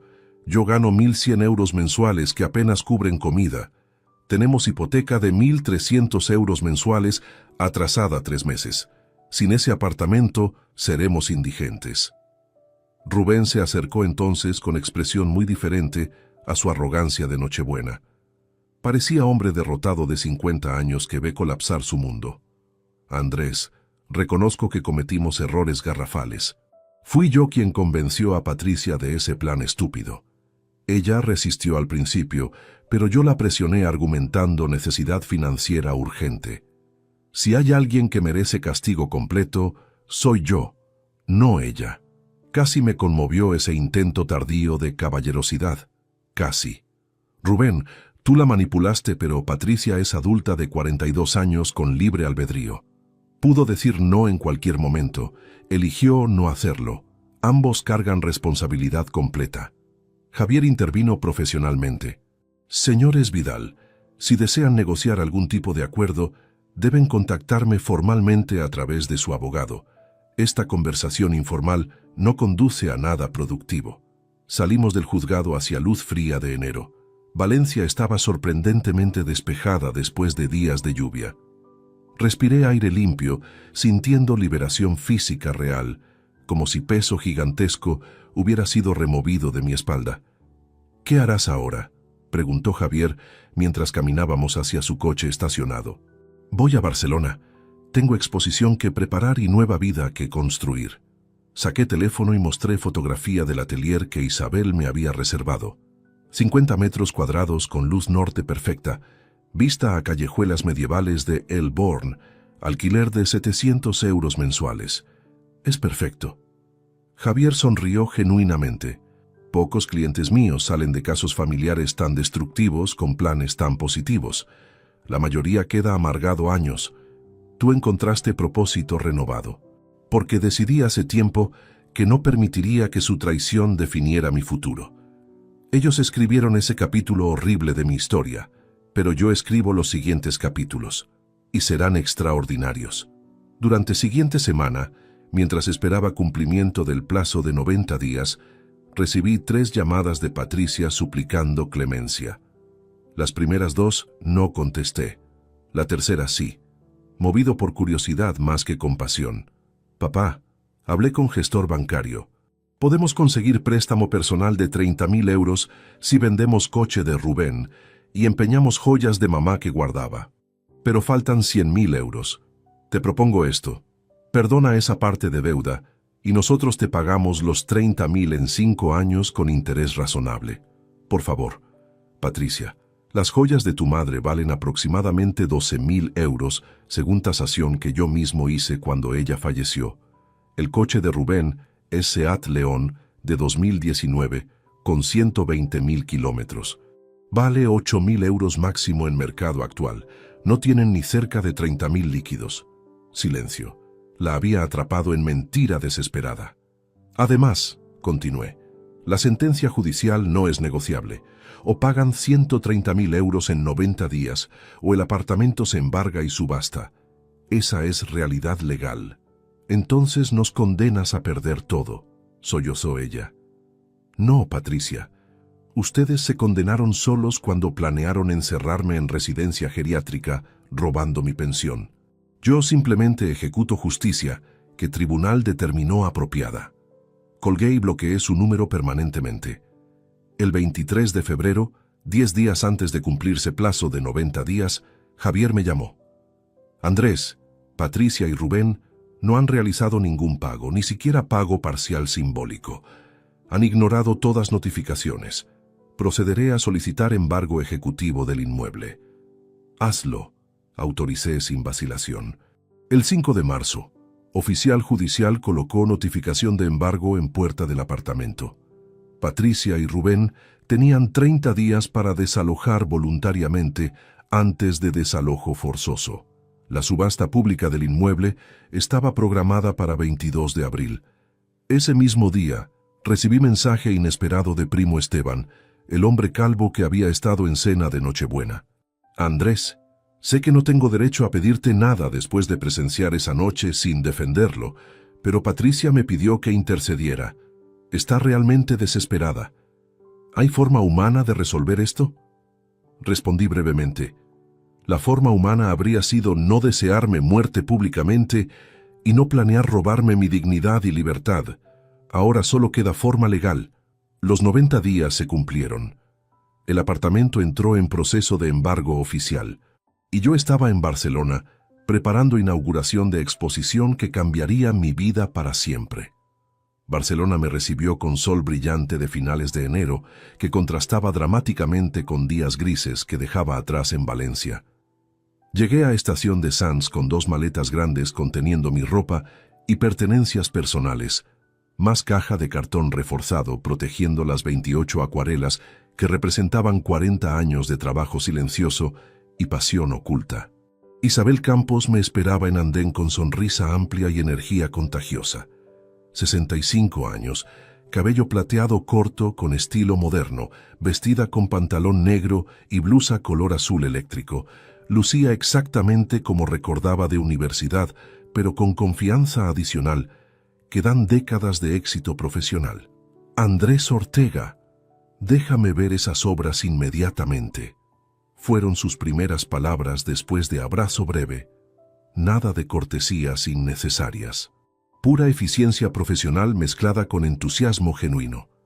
Tomamos taxi directo a Galería Campos, ubicada en Carrer de Montcada, corazón del barrio gótico, con edificios medievales restaurados que albergaban galerías de arte, boutiques exclusivas y cafés bohemios.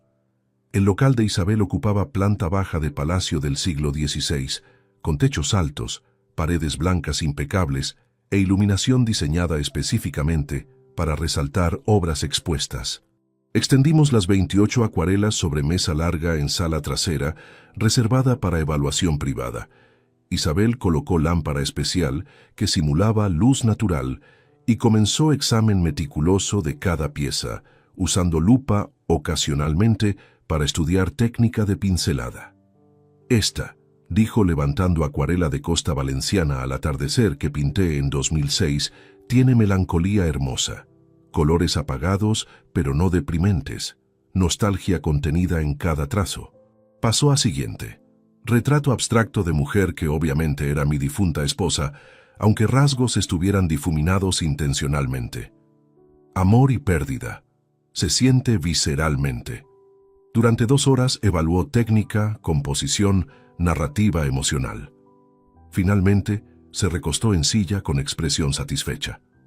Andrés, tengo galería funcionando desde 1992. He visto miles de artistas. Muchos técnicamente competentes pero emocionalmente vacíos. Tú tienes ambos. Técnica refinada de autodidacta disciplinado y profundidad emocional auténtica que no se puede falsificar. Estas obras valen mucho más de lo que probablemente imaginas. ¿Cuánto?, pregunté directamente. Necesitaba saber números concretos después de semanas de incertidumbre financiera. Isabel sacó calculadora y comenzó operación mental compleja. Mercado actual para acuarelas de artista emergente, maduro con narrativa biográfica interesante, fluctúa entre 2.500 y 8.000 euros por pieza, dependiendo tamaño y complejidad. Tus obras más grandes podrían alcanzar rango superior. Conservadoramente, si vendemos 20 de 28 piezas en exposición inicial, estaríamos hablando de ingresos brutos entre 80.000 y 160.000 euros. Mi corazón latió violentamente. Incluso en escenario conservador, esa cantidad superaba deuda impuesta por sentencia judicial. Pero, continuó Isabel con sonrisa astuta, tengo compradores específicos en mente que aprecian arte de la comunidad valenciana. Coleccionista japonés en Barcelona, busca precisamente este estilo melancólico mediterráneo. Galerista de Madrid, colecciona obra de artistas mayores de 60 con biografías únicas. Tu historia de arquitecto que descubre vocación artística tardíamente vende muy bien en mercado actual, obsesionado con narrativas de reinvención personal. ¿Cuándo podemos comenzar?, pregunté ansioso. Ahora mismo. Seleccionaré las 22 mejores piezas para exposición. Guardaremos 6 para futura muestra. Necesito 3 semanas para preparar catálogo, contactar críticos de arte, organizar inauguración. Fecha objetivo, primer viernes de marzo. ¿Te parece? Asentí sintiendo adrenalina pura. Perfecto. El atelier que Isabel me había reservado en Carrer dels Miralers estaba a 15 minutos caminando de su galería. 50 metros cuadrados divididos inteligentemente, zona de trabajo con caballete y mesa grande para materiales, pequeña área de cocina, baño completo y rincón dormitorio con futón cómodo. Ventana enorme orientada al norte proporcionaba luz natural constante sin sombras duras. Alquiler mensual, 700 euros que podía cubrir fácilmente con mi pensión, ahora que no subsidiaba traición de Patricia y Rubén. Me instalé rápidamente durante última semana de enero. Dolores vino desde Valencia para ayudarme a organizar espacio, trayendo plantas, lámpara de lectura y cafetera italiana, que insistió era esencial para cualquier artista respetable.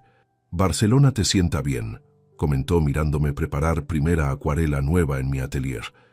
«Pareces 10 años más joven». Durante febrero trabajé intensamente, creando 5 obras adicionales específicamente para exposición. Paisajes de Barcelona, vistos desde perspectiva de recién llegado, callejuelas del gótico en niebla matinal, mercado de la Boquería con explosión de colores, interior silencioso de Santa María del Mar, captando luz filtrada por vidrieras. Isabel visitaba semanalmente para supervisar progreso y ofrecía sugerencias técnicas sutiles que mejoraban composiciones sin comprometer mi estilo personal. Simultáneamente, Javier me mantenía informado sobre situación en Valencia. Patricia y Rubén habían recibido notificación final de desalojo. El apartamento sería subastado públicamente el 22 de abril con precio base de 190.000 euros, para cubrir deuda de 130.000 más costas judiciales acumuladas. Han intentado encontrar compradores privados que paguen más y eviten subasta, me contó Javier por teléfono. Pero hipoteca de 140.000 euros más, embargo judicial, asustan a cualquier comprador sensato. Nadie quiere meterse en ese lío legal. No sentí satisfacción vengativa ante su desesperación, sentí simplemente indiferencia. Ellos habían cavado su propia tumba financiera, yo solo sostuve pala metafóricamente mientras ellos excavaban. La inauguración de Dignidad Silenciosa se programó para viernes 1 de marzo a las 7 de la tarde. Isabel diseñó invitaciones elegantes con reproducción de mi acuarela favorita. Vista de Valencia, desde mi antigua habitación pintada en 2018, cuando todavía vivía solo y feliz. El texto decía: Andrés Ortega Blanco, primera exposición individual, 40 años de visión silenciosa finalmente revelada. La noche de inauguración llegué a galería 1 hora antes temblando de nervios. Isabel había colgado las 27 piezas estratégicamente, usando iluminación puntual que hacía cada obra brillar como joya individual. Junto a cada cuadro, pequeña tarjeta indicaba título, año de creación y precio. Vi números que me dejaron sin aliento. La acuarela más grande, Soledad Compartida, pintada en 2011 mostrando 2 sillas vacías en balcón al atardecer, tenía precio de 8.500 euros. Otras fluctuaban entre 3.200 y 7.000 euros. Total potencial, si todo se vendía, 193.000 euros antes de comisión de galería. «Respira», me susurró Isabel viendo mi pánico. «Confía en el proceso, tu trabajo habla por sí solo». A las 7 en punto comenzaron a llegar invitados. Coleccionistas de arte en trajes elegantes, críticos culturales tomando notas en libretas, otros artistas curiosos, periodistas de suplementos dominicales. 70 personas llenaron galería en primera hora. Observé fascinado cómo desconocidos se detenían frente a mis pinturas. Inclinaban cabezas estudiando detalles, susurraban comentarios a acompañantes. Una mujer de unos 50 años lloró silenciosamente frente a Ausencia, retrato difuminado de mi esposa fallecida. Un hombre mayor con bastón permaneció 15 minutos inmóvil contemplando Arquitectura del Dolor, mi única obra abstracta representando edificio derrumbándose en colores grises y azules. Isabel circulaba profesionalmente entre grupos explicando mi trayectoria. Arquitecto jubilado que mantuvo práctica artística secreta durante 40 años, recientemente liberado de circunstancias familiares difíciles, ahora dedica tiempo completo a su verdadera vocación. A las 9:30, crítico influyente del diario La Vanguardia se acercó. «Señor Ortega, su trabajo tiene calidad técnica impresionante para autodidacta. ¿Estudió formalmente acuarela?» «Aprendí de libros, videos y práctica obsesiva», respondí honestamente. 40 años de domingos pintando en soledad. Él asintió tomando notas. «Esa dedicación se nota. Publicaré reseña el domingo». Cuando galería cerró a medianoche, Isabel me mostró lista de ventas preliminares.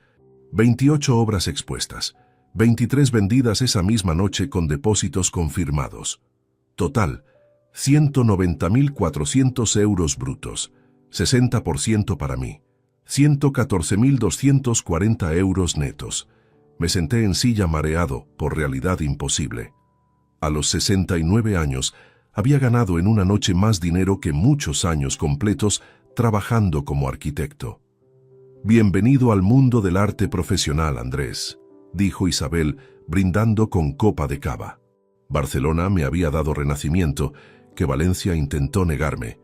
La reseña del crítico de La Vanguardia apareció el domingo 3 de marzo bajo titular que nunca imaginé leer con mi nombre: Andrés Ortega, el arquitecto que construyó catedrales de emoción con acuarelas. El artículo ocupaba media página con reproducción a color de Soledad compartida y texto elogioso que describía mi trabajo como testimonio visual de resiliencia humana frente a traición familiar, transformado en arte de profundidad conmovedora. Mi teléfono explotó con mensajes. Isabel recibió 50 consultas en 2 días de coleccionistas que habían perdido inauguración y querían adquirir piezas restantes o encargar trabajos nuevos. 2 galerías de Madrid solicitaron representar mi obra en Capital. Universidad de Barcelona me invitó a dar charlas sobre arte y madurez creativa. A los 69 años estaba viviendo sueño que ni siquiera sabía que tenía derecho a soñar. Pero Realidad Valenciana seguía esperando resolución definitiva. El 22 de abril sería subasta pública del apartamento de Ruzafa. Javier me citó telefónicamente el 14 de marzo para discutir estrategia final. Andrés, con dinero de exposición, tienes recursos suficientes para pujar en subasta y quedarte con apartamento completo si deseas. Precio base es 190.000 euros. Podrías ofertar 200.000, ganar subasta, liquidar hipoteca de 140.000 que queda pendiente y terminar siendo propietario absoluto de inmueble que vale aproximadamente 310.000 en mercado actual. Sería inversión inteligente. Consideré esa opción durante días. Recuperar totalmente apartamento que financié parcialmente tenía lógica económica. Podría alquilarlo por 1.500 euros mensuales, generar ingreso pasivo considerable, o venderlo completamente y embolsar ganancia sustancial. Pero cada vez que imaginaba ser dueño de ese espacio donde me humillaron, donde planearon robar mi libertad, donde mi propia hija arrancó fotografías mientras deseaban mi muerte, sentía náusea profunda. No quería nada que me conectara con ese capítulo tóxico de mi historia. Javier, no participaré en subasta, decidí finalmente. Que se venda a quien ofrezca más. Yo solo quiero mi dinero de sentencia judicial. El resto no me interesa. ¿Estás seguro? Dejarás dinero sobre mesa. Totalmente seguro. Barcelona es mi futuro. Valencia quedó en pasado. El 22 de abril, subasta se realizó sin mi presencia. Javier me representó legalmente. Según me contó después, Patricia y Rubén aparecieron con abogado intentando último recurso desesperado: solicitar postergación, argumentando búsqueda activa de financiamiento familiar. Juez rechazó petición. Subasta procedió normalmente. 3 postores compitieron. Empresa inversora especializada en compra de inmuebles embargados ganó con oferta final de 218.000 euros. Después de liquidar hipoteca de 140.000, costas judiciales de 11.000 y deuda de 130.000 hacia mí, quedaron menos de 2.000 euros que por ley correspondían a Patricia y Rubén como propietarios originales. De apartamento valorado en 310.000 euros, recuperaron únicamente 1.900 euros. Su codicia les costó literalmente todo. Recibí transferencia bancaria de 130.000 euros el 30 de abril. Javier depositó fondos en mi cuenta de CaixaBank en Barcelona. Miré pantalla de banca online mostrando saldo de 243.000 euros, 130.000 de sentencia, más 114.000 de ventas artísticas, menos gastos de últimos meses, y sentí vértigo surreal. A principios de diciembre tenía 80.000 euros escondidos, viviendo en habitación pequeña, dependiendo de familia traidora. 5 meses después, poseía casi triple cantidad. Vivía independientemente en Barcelona y construía carrera artística reconocida. La transformación era tan radical que parecía ficción. En mayo comencé a buscar propiedad permanente en Barcelona. No quería seguir alquilando indefinidamente. Isabel me recomendó agente inmobiliario de confianza. Visitamos 12 propiedades durante 3 semanas hasta encontrar perfecta, ático de 70 metros cuadrados en Carrer de la Argenteria, corazón de El Born. 2 dormitorios, baño completo, cocina moderna, terraza de 20 metros con vista a tejados medievales. Luz natural abundante. Precio: 185.000 euros. Negocié 178.000, pagando efectivo completo. Cerré compra el 21 de junio de 2024. Propiedad absoluta sin hipoteca, sin deudas, sin compromisos con nadie, excepto conmigo mismo. Dolores se mudó a apartamento en mismo edificio que encontró disponible casualmente. Pagó alquiler de 900 euros mensuales, feliz de estar cerca. Barcelona tiene energía diferente, decía mientras instalaba biblioteca en su nuevo espacio. Valencia era pasado. Aquí todo es posibilidad. Durante todo ese tiempo, Patricia me llamó semanalmente. Las primeras llamadas eran súplicas desesperadas pidiendo clemencia que ignoré sistemáticamente. Luego se convirtieron en recriminaciones amargas culpándome de arruinar su vida. Finalmente, en julio, tono cambió radicalmente. Papá, me divorcié de Rubén. Firmamos papeles el lunes pasado. Reconozco que fue manipulador terrible que me convenció de traicionarte. He estado yendo a terapia 2 veces por semana desde marzo. Trabajo como dependienta en tienda de ropa, ganando 1.200 euros mensuales. Alquilo habitación en piso compartido de Patraix por 350 euros. Estoy reconstruyendo desde cero y... Su voz se quebró. Necesito ayuda, papá. No dinero. Solo necesito saber que algún día podrás perdonarme. Por primera vez en meses, detecté algo genuino en su voz. No manipulación calculada, sino humildad real de persona destruida que finalmente acepta responsabilidad. Patricia, respondí después de largo silencio. Pasarán años antes de considerar siquiera posibilidad de perdón. Si realmente estás cambiando, demuéstralo con años de acciones consistentes, no con palabras bonitas en momento desesperado. Lo haré, prometió. ¿Puedo escribirte mensualmente contándote mi progreso? No espero respuestas. Solo necesito que sepas que estoy intentando ser mejor persona. Puedes escribir. Leeré tus mensajes. Pero no esperes reconciliación rápida ni ayuda financiera. Eso nunca sucederá. Entiendo. Gracias por al menos escuchar. Colgué sintiendo emoción compleja. Parte de mí, la parte que recordaba niña inocente que alguna vez fue, quería creerle. Pero otra parte, la que guardaba memoria de Nochebuena y documentos falsificados, mantenía guardia alta. En agosto recibí encargo importante. Coleccionista japonés en Barcelona llamado Hiroshi Tanaka visitó Galería Campos y quedó fascinado con mis obras vendidas. A través de Isabel, encargó serie de 12 acuarelas representando estaciones del año en Mediterráneo. Precio acordado, 6.000 euros por pieza, 72.000 euros totales con 30% adelantado. Trabajé en esas piezas durante septiembre y octubre con dedicación monástica. Cada mañana despertaba en mi ático, preparaba café, abría ventanas de terraza, permitiendo entrada de brisa mediterránea y pintaba durante 6 horas seguidas. Técnica perfeccionada en 40 años fluyó naturalmente. Los colores capturaban matices de luz cambiante sobre mar, melancolía de otoño, promesa eterna de primavera. Hiroshi quedó extasiado cuando entregué serie completa en noviembre. Señor Ortega, usted captura alma del Mediterráneo mejor que artistas nativos catalanes. Hay sabiduría en estos trazos que solo viene con edad y experiencia vivida. Isabel ya planeaba mi segunda exposición individual titulada Renacimiento a los 70, programada para diciembre.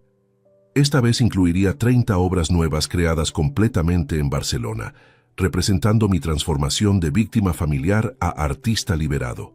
Mientras organizaba piezas para nueva exposición, Recibí carta manuscrita de Patricia.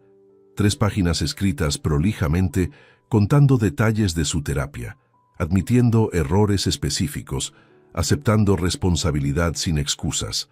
Al final escribió: «No espero perdón, pero necesitabas saber que finalmente entiendo magnitud de lo que te hicimos. Mereces felicidad completa. Si algún día puedes mirarme sin dolor, habré ganado más de lo que merezco». Guardé carta sin responder, pero no la rompí. La inauguración de Renacimiento a los 70 se realizó el viernes 6 de diciembre de 2024, exactamente un año después de aquella Nochebuena que destruyó mi familia, pero liberó mi espíritu. La diferencia entre ambas fechas era abismal. Hace 12 meses estaba siendo humillado públicamente, deseado muerto, arrancadas mis fotografías de paredes. Hoy inauguraba segunda exposición individual ante críticos internacionales y coleccionistas que pagaban miles de euros por capturar mi visión artística. Isabel transformó completamente Galería Campos para ocasión. Las 30 obras nuevas representaban explosión cromática que contrastaba dramáticamente con melancolía de mi primera muestra.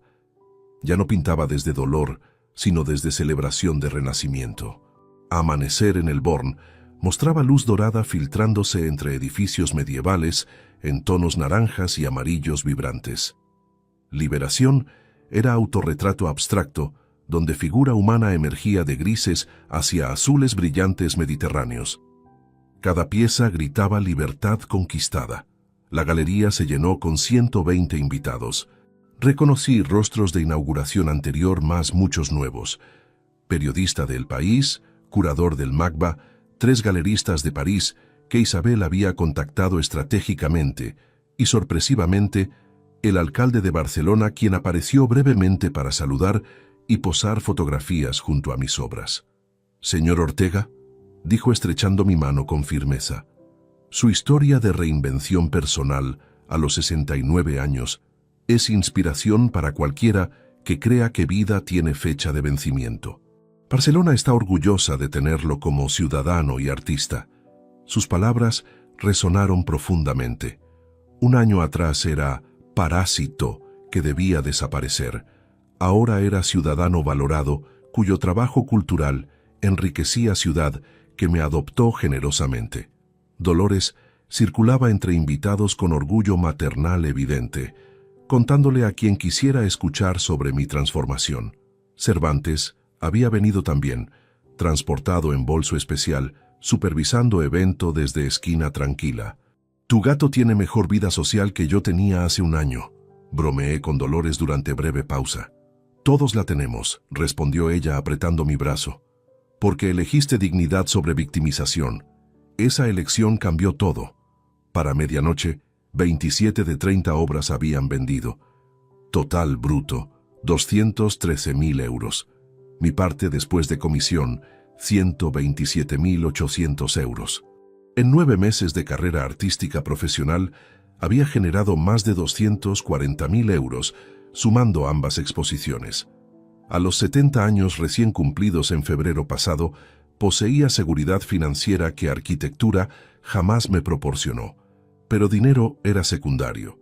Lo importante era propósito renovado, comunidad genuina de artistas y amigos, despertar cada mañana con razón para crear algo hermoso.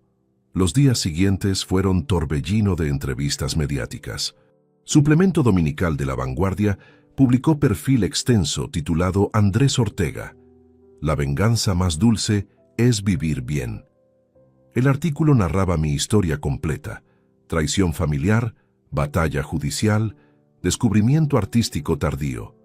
Periodista escribió: mientras sus familiares perdieron todo por codicia, Ortega ganó libertad creativa que transformó en éxito artístico internacional. Es lección sobre prioridades humanas correctas. Publicación generó ola de mensajes solidarios. Decenas de personas mayores escribieron contando historias similares de familias que los descartaron. Su ejemplo me dio valor para defender mis derechos, escribió señora de 73 años de Sevilla. Gracias por demostrar que nunca es tarde para reclamar dignidad. En enero de 2025, Patricia cumplió su promesa de escribir mensualmente. Sus cartas evolucionaron de disculpas desesperadas a reflexiones genuinas sobre crecimiento personal. En mensaje de noviembre había escrito: «Papá, ascendieron a encargada de tienda. Gano ahora 1.600 euros. Sigo terapia religiosamente. He pedido perdón públicamente a todas personas que lastimé durante años de egoísmo. Entiendo si nunca puedes perdonarme, pero necesitaba que supieras que trabajo diariamente en ser humana decente que debí ser siempre». Algo en consistencia de sus esfuerzos durante 8 meses ablandó ligeramente muralla que había construido alrededor de mi corazón. No perdón completo, pero apertura minúscula. Respondí brevemente por primera vez: «Patricia, me alegra tu progreso. Continúa ese camino. Algún día, quizás en años, podremos hablar como adultos que respetan mutuamente. Hoy no es ese día, pero ya no descarto posibilidad futura». Su respuesta fue inmediata: «Gracias, papá. Eso es más de lo que merezco. Esperaré pacientemente». El 15 de enero de 2025, acepté finalmente tomar café con Patricia en lugar neutral. Cafetería del mercado de Santa Caterina, público y seguro. Ella llegó puntualmente vestida con sencillez, cabello recogido, sin maquillaje excesivo. Parecía mujer diferente a aquella que destruyó fotografías borracha de vino y resentimiento. Nos sentamos en mesa pequeña junto a ventana. Silencio incómodo inicial. Finalmente, ella habló con voz temblorosa. No sé por dónde empezar. Ensayé discurso durante semanas, pero ahora todo suena inadecuado. Comienza con verdad, sugerí neutralmente. Solo verdad, sin excusas. Durante hora y media, Patricia narró su perspectiva completa. Cómo Rubén la manipuló gradualmente durante años, erosionando su sentido moral con argumentos económicos. Cómo ella eligió creer sus mentiras, porque enfrentar verdad requería valentía que no poseía entonces. Cómo arrepentimiento la consumía diariamente, pero entendía que palabras eran insuficientes sin años de acciones consistentes demostrando cambio real. «No espero abrazo ni lágrimas de reconciliación cinematográfica», concluyó. «Solo necesitaba mirarte a los ojos y decirte que lo que hice fue imperdonable. Destruí relación más importante de mi vida por dinero que ni siquiera teníamos realmente. Esa vergüenza vivirá conmigo siempre». La observé buscando señales de manipulación calculada. No encontré ninguna. Vi mujer quebrada trabajando genuinamente en reconstruirse desde ruinas morales. «Patricia», dije finalmente, «camino hacia algo parecido a relación funcional será largo y condicional. No habrá ayuda financiera, no habrá confianza ciega restaurada. Pero si continúas demostrando durante años que aprendiste lección, quizás eventualmente podamos compartir espacio como adultos con respeto mutuo básico». Sus ojos se llenaron de lágrimas. Es más de lo que merecía esperar. «Gracias». No nos abrazamos. Nos dimos apretón de manos formal al despedirnos. Pequeño gesto que significaba no reconciliación completa, pero fin de guerra total. Volví caminando a mi ático en el Born bajo sol invernal mediterráneo. En mi terraza preparé café y comencé boceto para nueva serie de acuarelas que Isabel ya había vendido anticipadamente a coleccionista alemán. Tema: segundas oportunidades en tiempo prestado. Dolores apareció más tarde con empanadas recién horneadas. Cenamos en terraza compartiendo historias de semana mientras Cervantes dormitaba en cojín tibio. Abajo, en calles medievales, Barcelona vivía su vida vibrante y cosmopolita. Turistas fotografiaban edificios góticos, artistas callejeros tocaban música, comerciantes cerraban tiendas después de día productivo. «¿Eres feliz?», preguntó Dolores directamente, como siempre hacía. Consideré la pregunta honestamente. «Sí», respondí con convicción absoluta. «Por primera vez en años, soy genuinamente feliz. No por venganza consumada ni por ver sufrir a quienes me traicionaron. Soy feliz porque descubrí que nunca es tarde para reclamar tu valor, para perseguir pasiones ocultas, para construir vida auténtica sin depender de validación de personas que no te merecen». Ese es aprendizaje que mucha gente nunca alcanza, comentó ella sabiamente. Miré las luces de Barcelona, extendiéndose hasta mar oscuro en horizonte. Tenía 70 años. Estadísticamente, me quedaban tal vez 15 años de vida activa si salud cooperaba. Pero esos años serían míos completamente, pintando obra que amaba, rodeado de comunidad genuina, viviendo según valores que Patricia y Rubén intentaron destruir, pero paradójicamente fortalecieron. La traición me regaló libertad. La humillación me enseñó resiliencia. El rechazo familiar me empujó hacia propósito auténtico que estaba dormido, esperando momento correcto para despertar. No todos los finales son felices en sentido tradicional. Patricia y yo probablemente nunca recuperaremos relación padre-hija que existió cuando ella tenía 5 años. Rubén desapareció completamente. Último reporte indicaba viviendo con hermano en Murcia, intentando reconstruir carrera destruida. El apartamento de Ruzafa alberga ahora familia joven que no conoce drama que esas paredes presenciaron, pero yo estoy aquí, vivo, creativo, valorado, libre. Y esa es venganza definitiva contra quienes apostaron por mi desaparición. Demostrar que 70 años no son final, sino posible comienzo extraordinario si eliges dignidad sobre victimización, propósito sobre resentimiento, creación sobre destrucción. Barcelona me dio oportunidad. Yo simplemente tuve valentía de tomarla. Si te gustó esta historia, dale like al video, suscríbete al canal y comparte tus impresiones en los comentarios. Para escuchar la próxima historia, haz clic en la caja de la izquierda. Gracias por vernos.